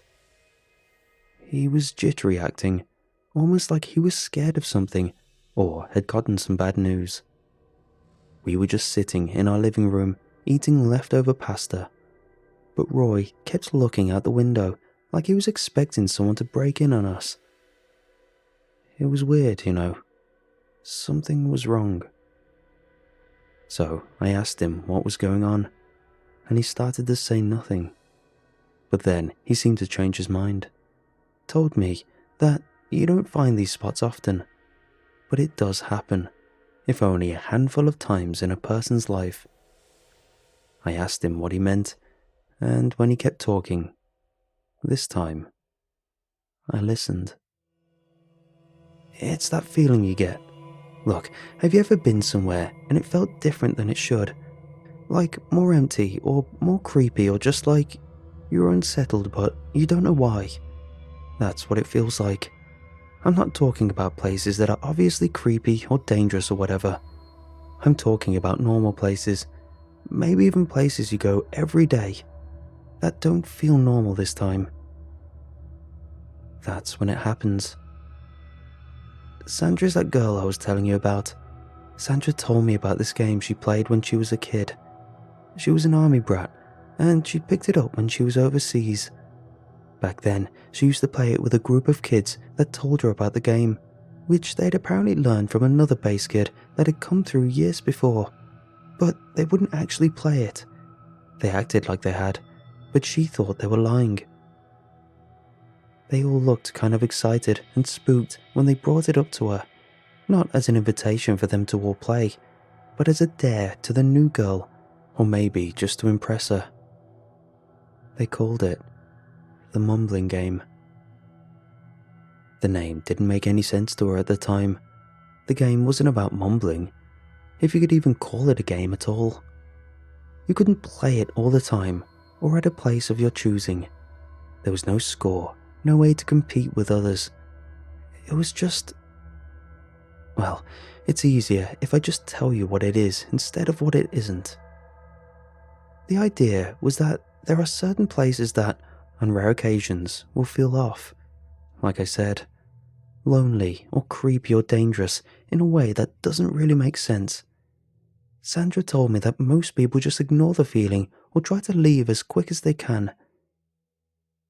But if they stayed, some of those would find a way to play the game. So, you enter a room or a hallway, a parking lot or a building. The places can vary a lot. The only real constants are that feeling that something is wrong and that you're always alone when you find one of, well, Sandra called them unsettled spots. If you notice yourself alone in an unsettled spot and you decide to stay, what comes next is simple. You find an area in the center of the space and you sit down. She said you should sit with your legs straight out and your hands palm down on the ground under your butt, so like sitting on the backs of your hands. But she didn't know if that was really needed or just some detail the kids had added. Either way, you sit there and you close your eyes, and if you really are in one of those spots, after a few minutes you'll hear a loud cracking noise followed by the sound of a bell. You can open your eyes then, and you'll know right away if it worked, because you won't be alone anymore. There will be a person or something that looks like a person sitting or standing nearby, watching you and smiling. They won't talk to you or respond if you talk to them, and they won't approach you at first. They just stare and smile. And sure, maybe by that point you're scared, or at least more than a little freaked out, but at least they aren't going to grab you or even come closer to you. And that's when you get up and try to leave. Very quickly, you become aware of a few different things. First, no matter how far you go, you won't see another person now, and that feeling of wrongness will stay with you. Second, when you move, this smiling stranger moves with you, step for step. You go 20 steps back, they follow 20 steps. But if you go towards them, they don't retreat. They just keep smiling at you, as though sharing the joke or the secret of this strange dance you're doing now. Back and forth, left and right.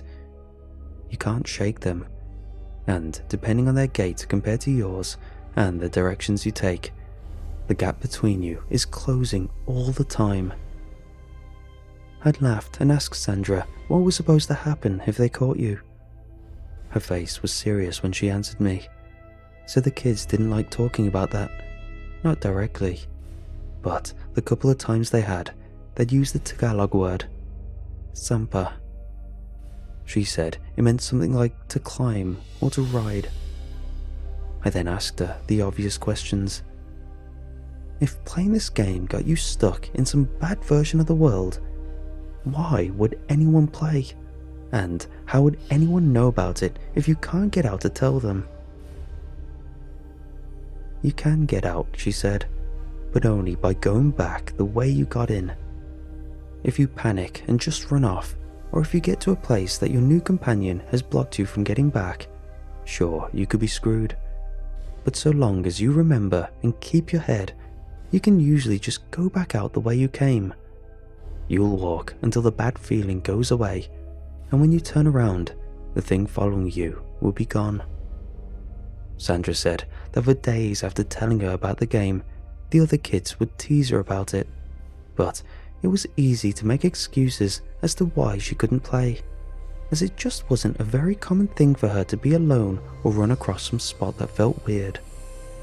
They eventually got bored talking about it and moved on to other things, and by the next year, she'd almost completely forgotten about the game.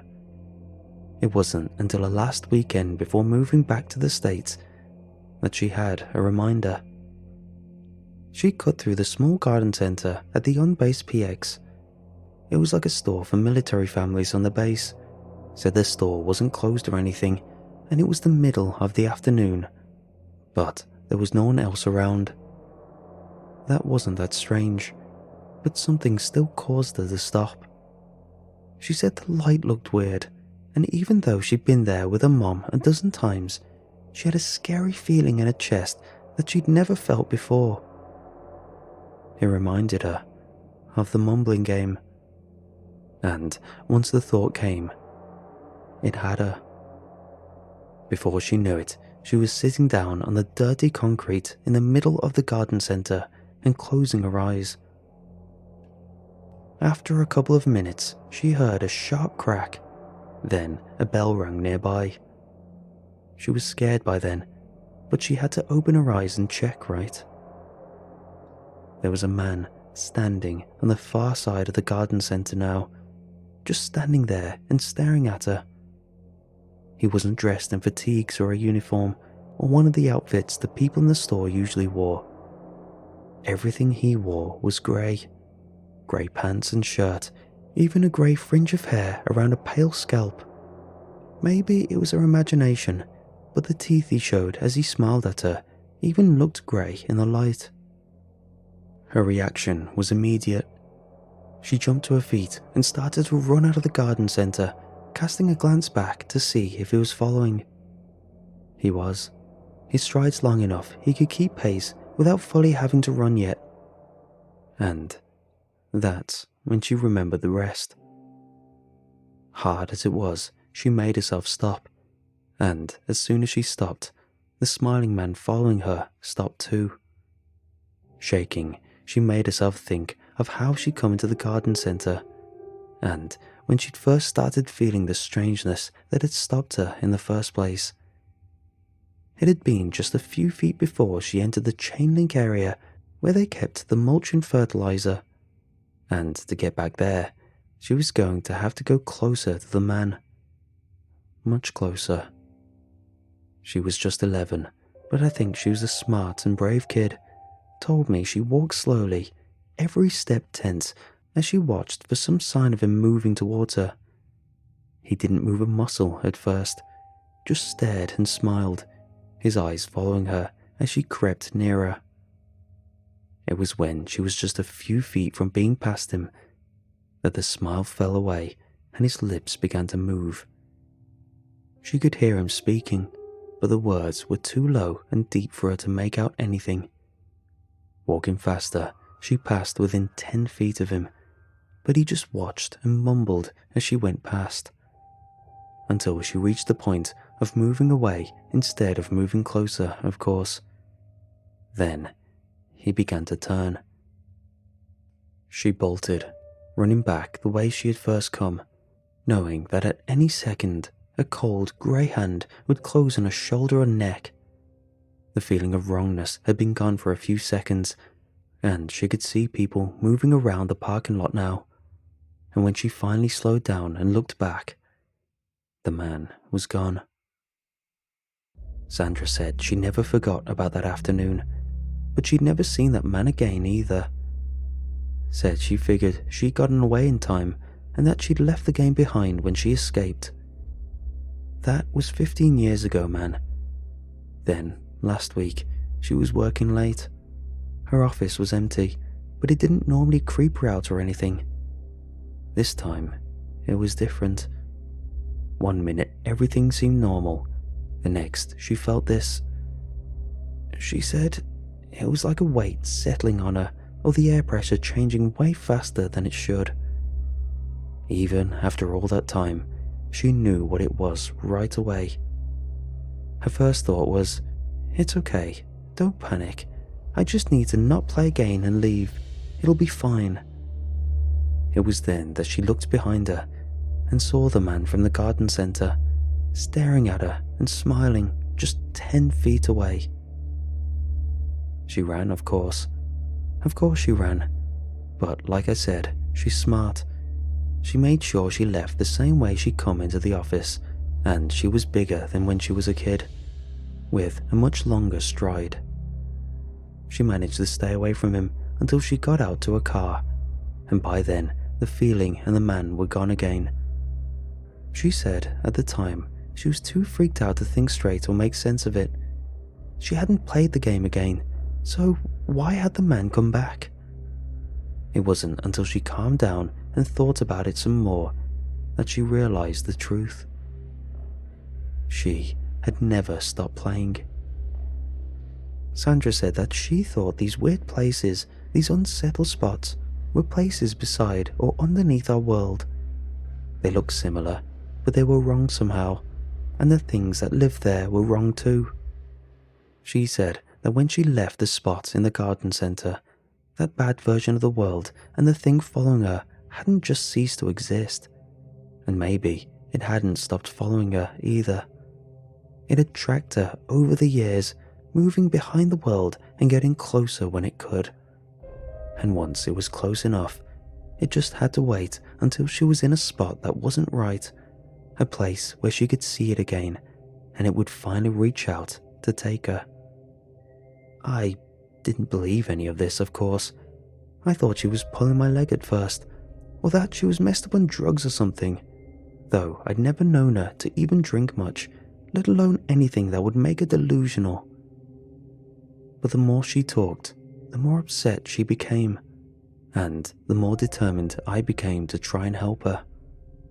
When just trying to convince her that it had just been a false memory or a bad dream didn't work, I suggested that maybe it was a real guy who had just been stalking her since she was a kid, had finally tracked her down again and snuck into her building maybe.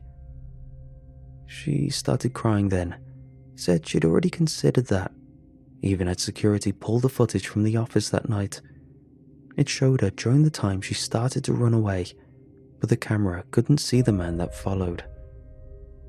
I wanted to say that was proof it was in her head, but I knew it would just make her angry and she'd pull away. Instead, I told her that I believed her, and I tried to help her figure out what we could do to fix it. What I didn't tell her was that I was going to try and play the game myself so I could honestly tell her it was BS and maybe convince her to get whatever help she really needed. I wasn't sure if I get the chance, if I was going to do it honestly. Just like everybody, I've had times where a place felt weird or creepy and I wasn't sure why.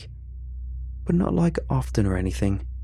And if I didn't run across one of those spots, I either couldn't play the game at all, or I'd have to lie to her and act like I'd found an unsettled spot after all.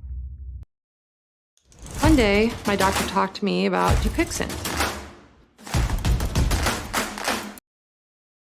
But that nothing had happened. Funnily enough, I walked into one on Saturday. I was down in the archives at the library, pulling stuff for that paper I'm working on.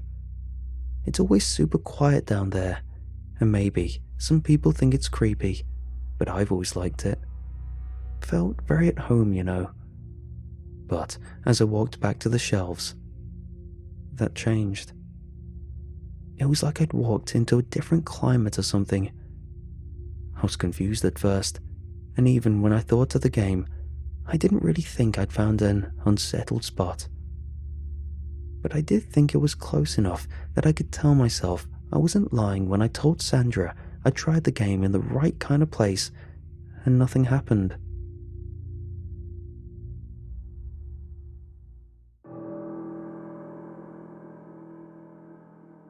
Roy fell silent, staring at nothing for a minute as I waited for him to go on. When he hadn't, I threw a napkin at him. "Well, did you do it? Did anything happen?" His face was pale when he turned to look at me. "Yeah, it worked. It was just like she said. There was this girl standing there when I opened my eyes, a bit younger than us. I thought she was just a student at first, and she was actually kind of cute, smiling at me the way she was. And I was sitting in the middle of the floor like a goober after all." Licking his lips, he went on. "But she didn't say anything or move, didn't respond when I said hey to her, just stared and smiled. I started to get scared. I took a couple of steps back and she took 2 steps towards me. I wanted to just run, but I remembered what Sandra had said. So instead, I cut over 1 row and then went forward. She'd gotten closer, of course, and when I tried to cut back over to the aisle, I needed to go out of the way I'd gone in. She was only a few feet away, not smiling anymore, mumbling. I frowned at him. "Could you hear what she was saying?" He shook his head. "Hear? Not really, but..."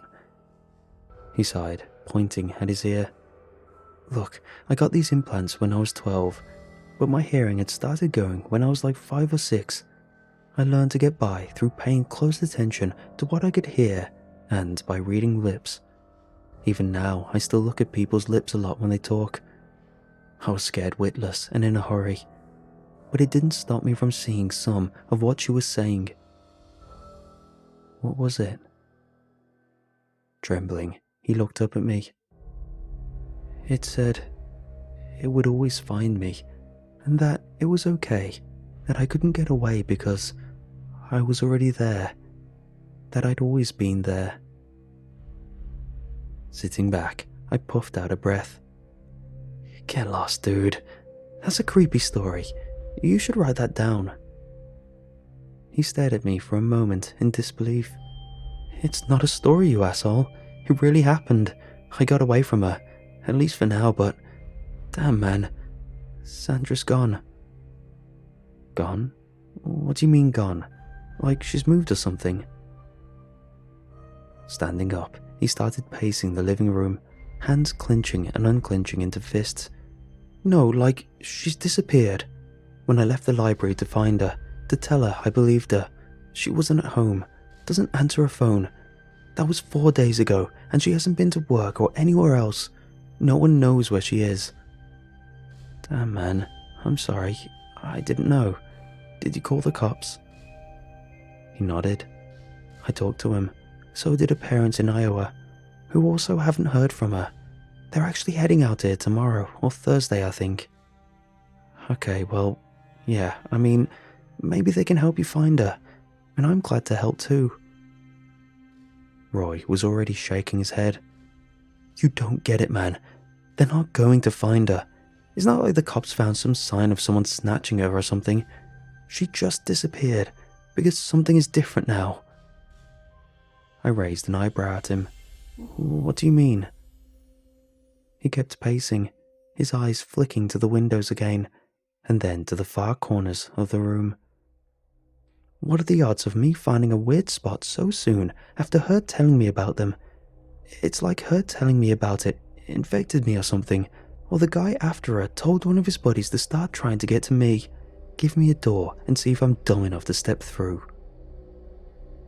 Roy let out a bitter laugh, which I was, and now this woman is after me, probably looking at me right now, waiting for a chance to push me back into that other version of things and run me down.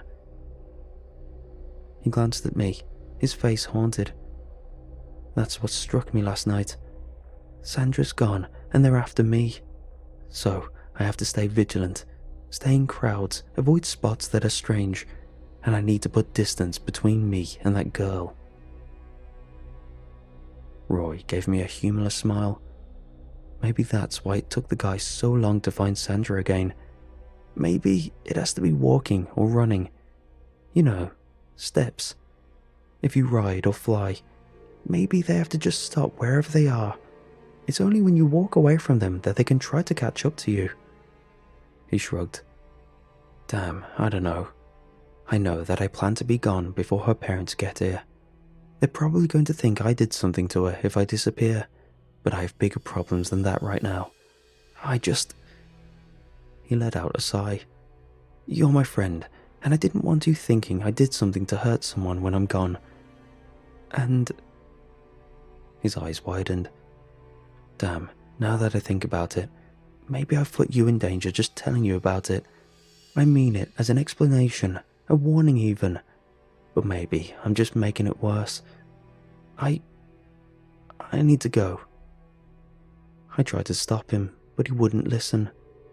I hadn't realized it, but he'd already packed some bags before we sat down to eat, and within a couple of minutes, he'd grabbed them and left. That was 3 weeks ago, and I haven't heard from him since. Sandra's parents did come by a few days after my last talk with Roy, and the police have talked to me since then too. Like he predicted, they are suspicious that he suddenly disappeared, but they don't have any evidence he did anything. Like the rest of us, they're just scared. I haven't slept much since all that. I found myself dozing off at work or taking odd naps when I'm at home without meaning to. It was yesterday when I woke up on the sofa in the middle of the night. I'd heard something, hadn't I? I was disoriented at first, and when I looked around, I saw someone standing near the kitchen. My first thought was a happy one. "Roy, is that you, man?"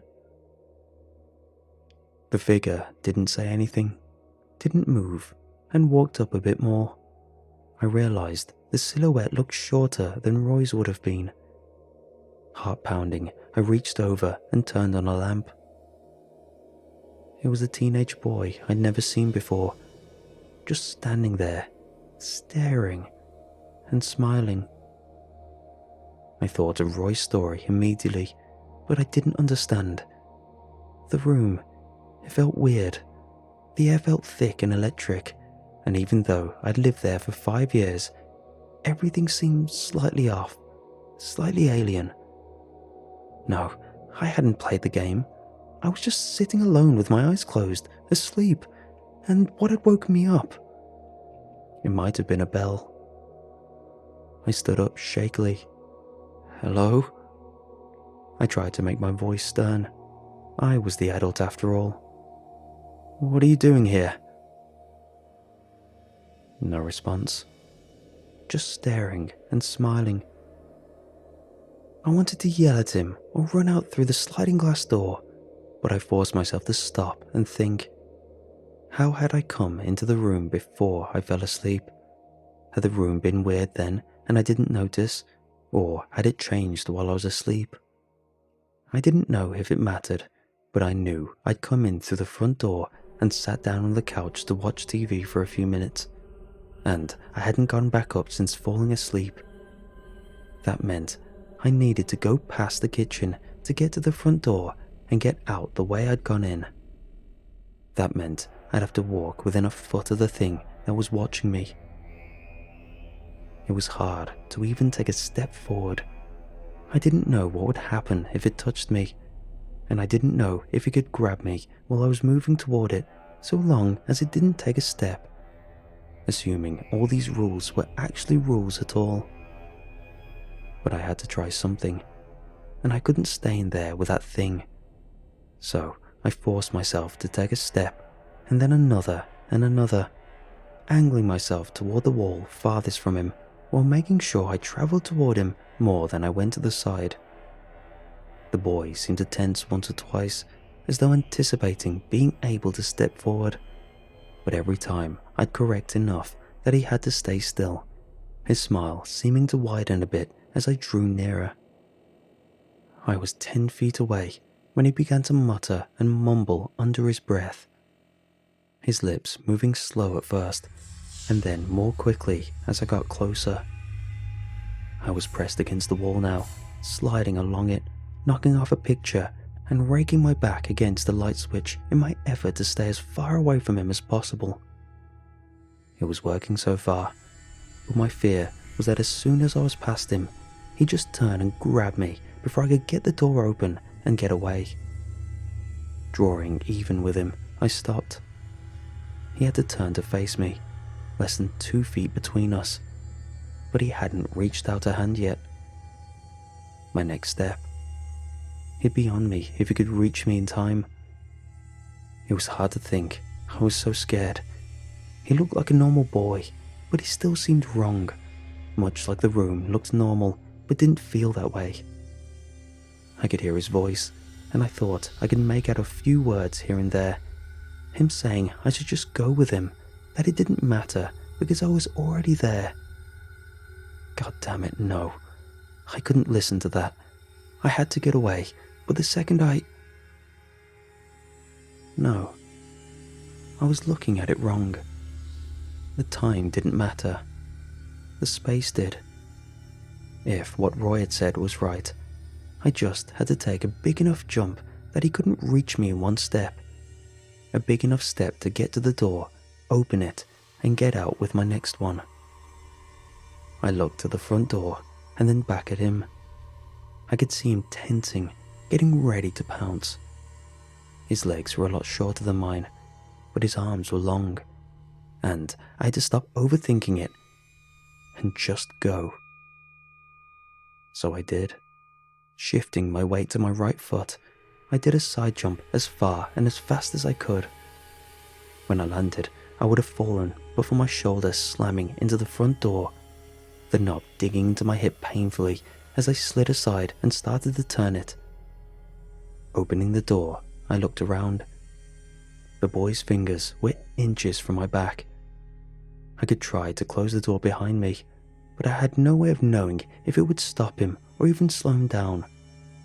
Better, I just get into the hall and run back the way I'd come. Leaping forward, I could hear him behind me, mumbling faster. 1 step, and he seemed to grow louder. 2, and he was more distant. There was silence by the 4th, but I kept running. Only when I reached the end of the hallway did I realize the oppressive feeling was gone. Opening the door to the stairwell, I finally looked back for my pursuer. As far as I could tell, he was gone.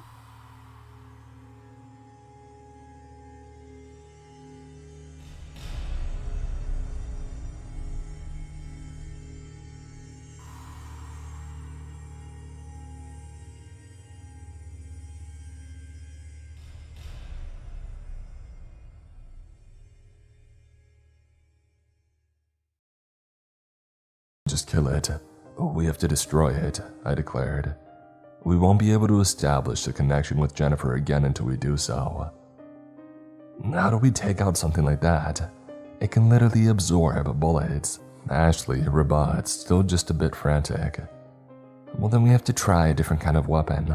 Melody interjects, just before shifting her eyes down to her utility belt. At first, it hadn't clicked, but once I had focused further, I understood what she was implying, and it was brilliant.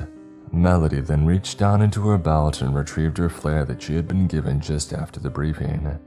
I went in and pulled out mine as well, Terrence and Ashley following soon after. The evening sky was also beginning to turn into dusk. It wouldn't be long before we would have to slip on our night vision goggles. Terrence and I went back to grab a few more detached limbs from the deceased creatures, this time simply throwing the parts into the water and letting the blood disperse among the surface.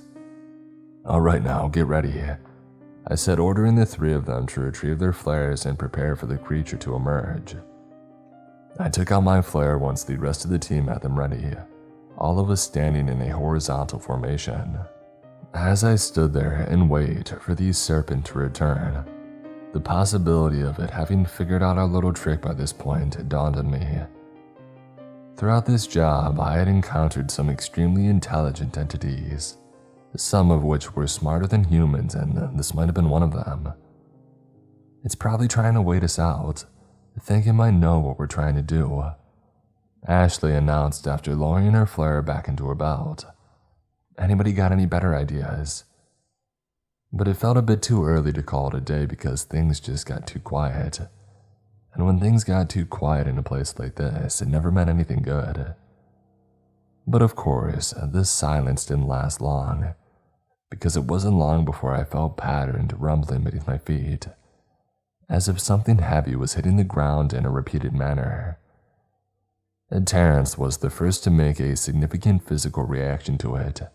He shifted his stance as if he were about to speak, only to immediately cut himself off and plaster a horrified look on his face as he shifted his attention over to something behind us, something in the trees. We all swung around, laying eyes on the monstrous sight of near cosmic proportions behind us. Headed straight in our direction was a colossal, supersized version of the hairy tentacle flesh monster that we had encountered when first arriving at the lake.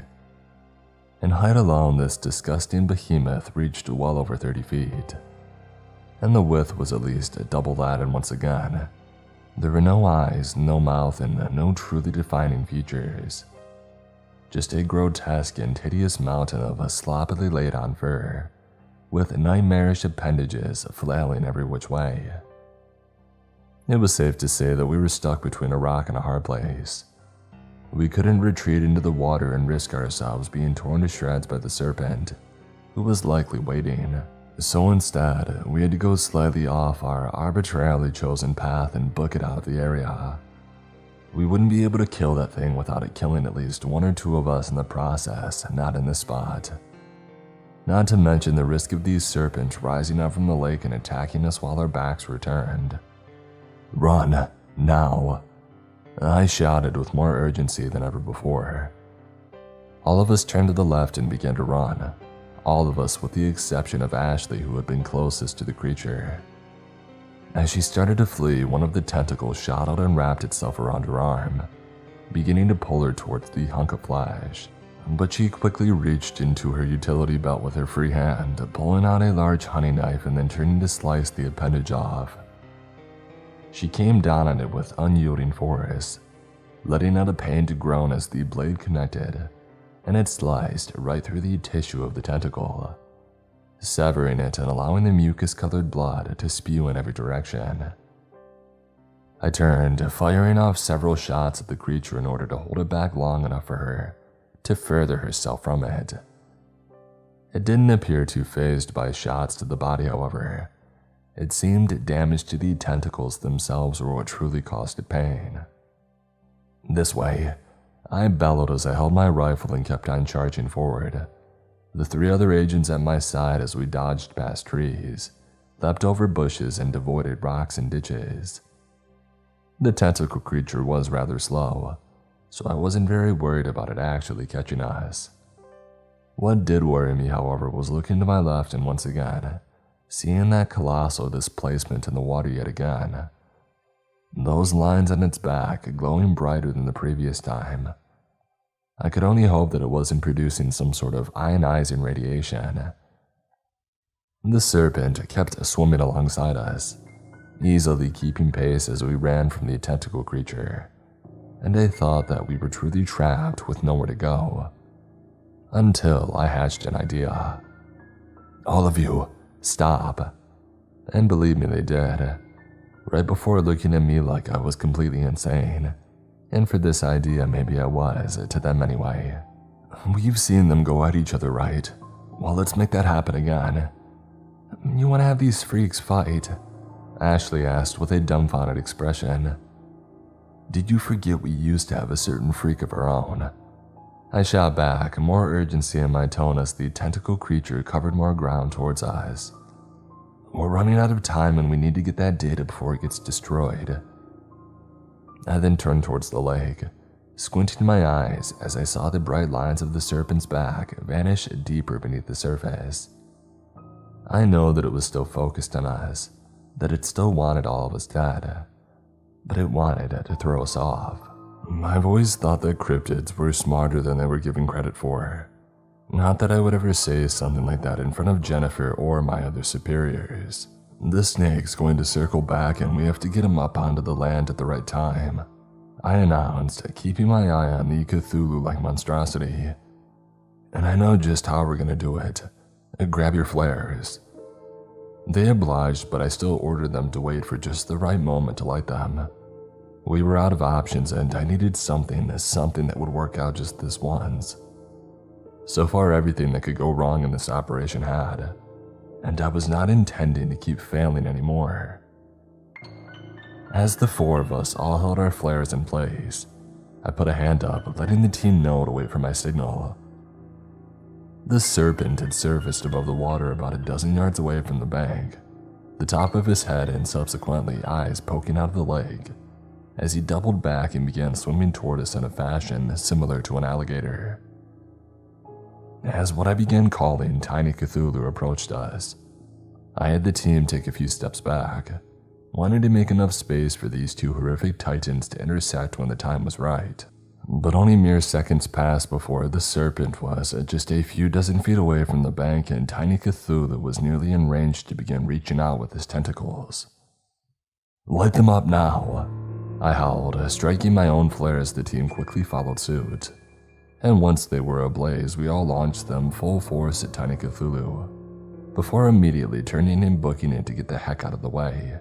Once we had deemed ourselves at a safe distance, the four of us dove into separate areas where the trees and shrubbery were a bit thicker. allowing us to be somewhat hidden while we turned around and watched to make sure that our plan had worked. The flares had struck Tiny Cthulhu, sending his appendages flailing about as the serpent had turned its attention towards him. The serpent then hissed ferociously and lunges nearly half its body out of the water, right towards Tiny Cthulhu, before biting down on one of his tentacles and violently thrashing his head side to side to tear it off. Tiny Cthulhu responds by wrapping several more of its hairy appendages around the serpent and beginning to drag him right out of the water.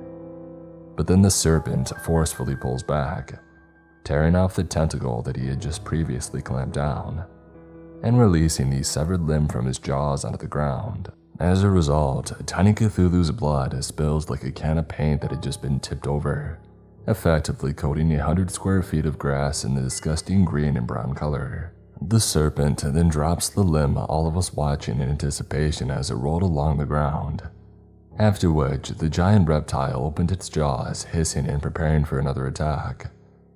But Tiny Cthulhu lunges forward rather quickly, which was surprising considering the lack of speed that it had demonstrated thus far. It then launches 2 of its tentacles outward, both of which went straight into the serpent's mouth, and judging by the beast's reaction, down its throat. The serpent then begins to thrash and throw itself backwards, but Tiny Cthulhu only dug its tentacles deeper, the bulges of which could be seen in the serpent's stomach. Ah, poor snake, Ashley blurts with a half-serious tone.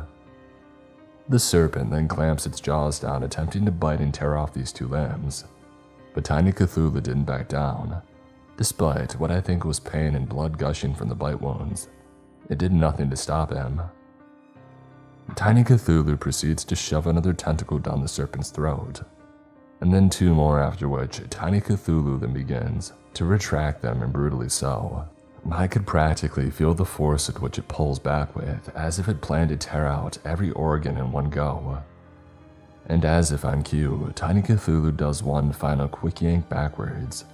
A wall of the serpent's black, almost tar-like blood comes rushing from its mouth, and its lifeless body begins to fall before colliding with the ground. The subsequent boom nearly throws me and the others off our feet, but we all maintained our balance. I signaled to the other 3 that it was time for us to skedaddle yet again before Tiny Cthulhu turned his attention back on us. In all fairness, we shouldn't have even stayed as long as we did, but the spectacle of 2 horrific titans fighting to the death had captivated us. Ashley, Melody, and Terrence were careful to stay low and move quick towards me, as Tiny Cthulhu finished off the serpent, using the trees and bushes for cover. I turned and could see the crashed chopper was within sight, seemingly so close yet so far. The sounds of flesh tearing and ripping was more than enough to cover any noise that we might have made while running. I turned and took off, the other 3 not far behind, all of us lightly but rapidly panting as we hustled along. The subsequent smell of the blood and the noise from the brutal fight that had occurred attracted more of those lizard creatures, an abundance of them emerging from the lake and rushing over to the scene. Just as I had visually finished counting 6 of them, several more emerged from the water, all of which headed straight for Tiny Cthulhu. That poor guy. I actually kind of rooted for him in the end, but it seemed like his victory would be short-lived. After closing the distance, we were just in mere meters of the crashed helicopter, although having to climb over dead trees and avoid rocks that would have had us on the ground with a broken bone or 2 didn't speed up the process. But soon enough, we finally emerged to our objective. The chopper was in obvious disarray. The blades in the top were busted and bent up, and the exterior of the front had been impaled by a rather large branch, while the tail was completely torn off. The dirt below it had been torn up and displaced every which way. Bits of charred wood and grass spread about. It was a crash site for sure. "All right," I called out. "We get the data and we go, and no dilly-dallying. Ashley and Terrence, I want you 2 watching our surroundings while Melody and I go in to extract everything." They obliged, both taking positions on either side of the debris and keeping their rifles trained into the thick tree line, while Melody and I approached the scene closer, Just below the right landing skid was a cardboard box labeled classified, sealed up with a layer of shipping tape on the top. But in the crash, it looked like it had been compromised. When I got closer, it appeared that there was supposed to have been a cover. Inside the box, a stack of documents. Documents that I'm sure contained mountains of all sorts of uberly classified and sensitive information. Information that was far above my pay grade to know and comprehend the details of. I quickly scanned the area surrounding us in order to see if I could spot the cover, but I had no such luck. Even in the chaos of everything that had occurred just minutes ago, I forgot to test and see if our communications had been restored. I tried to radio Jennifer only to get no response. Melody, who had picked up a box that was identical to mine, also attempted to see if things had come back online since the serpent had been killed. But she also heard nothing back from Jennifer, so we had no choice but to head back the way that we came, start a small fire, and signal to the team that we needed out of here. The transport chopper wouldn't be able to land here. The closest possible landing bye location everybody. was where we had I will originally been continue dropped tomorrow off until I have an idea at. I wasn't of what worried happens whether or not next. they would actually get us. This data was far too valuable according to Jennifer.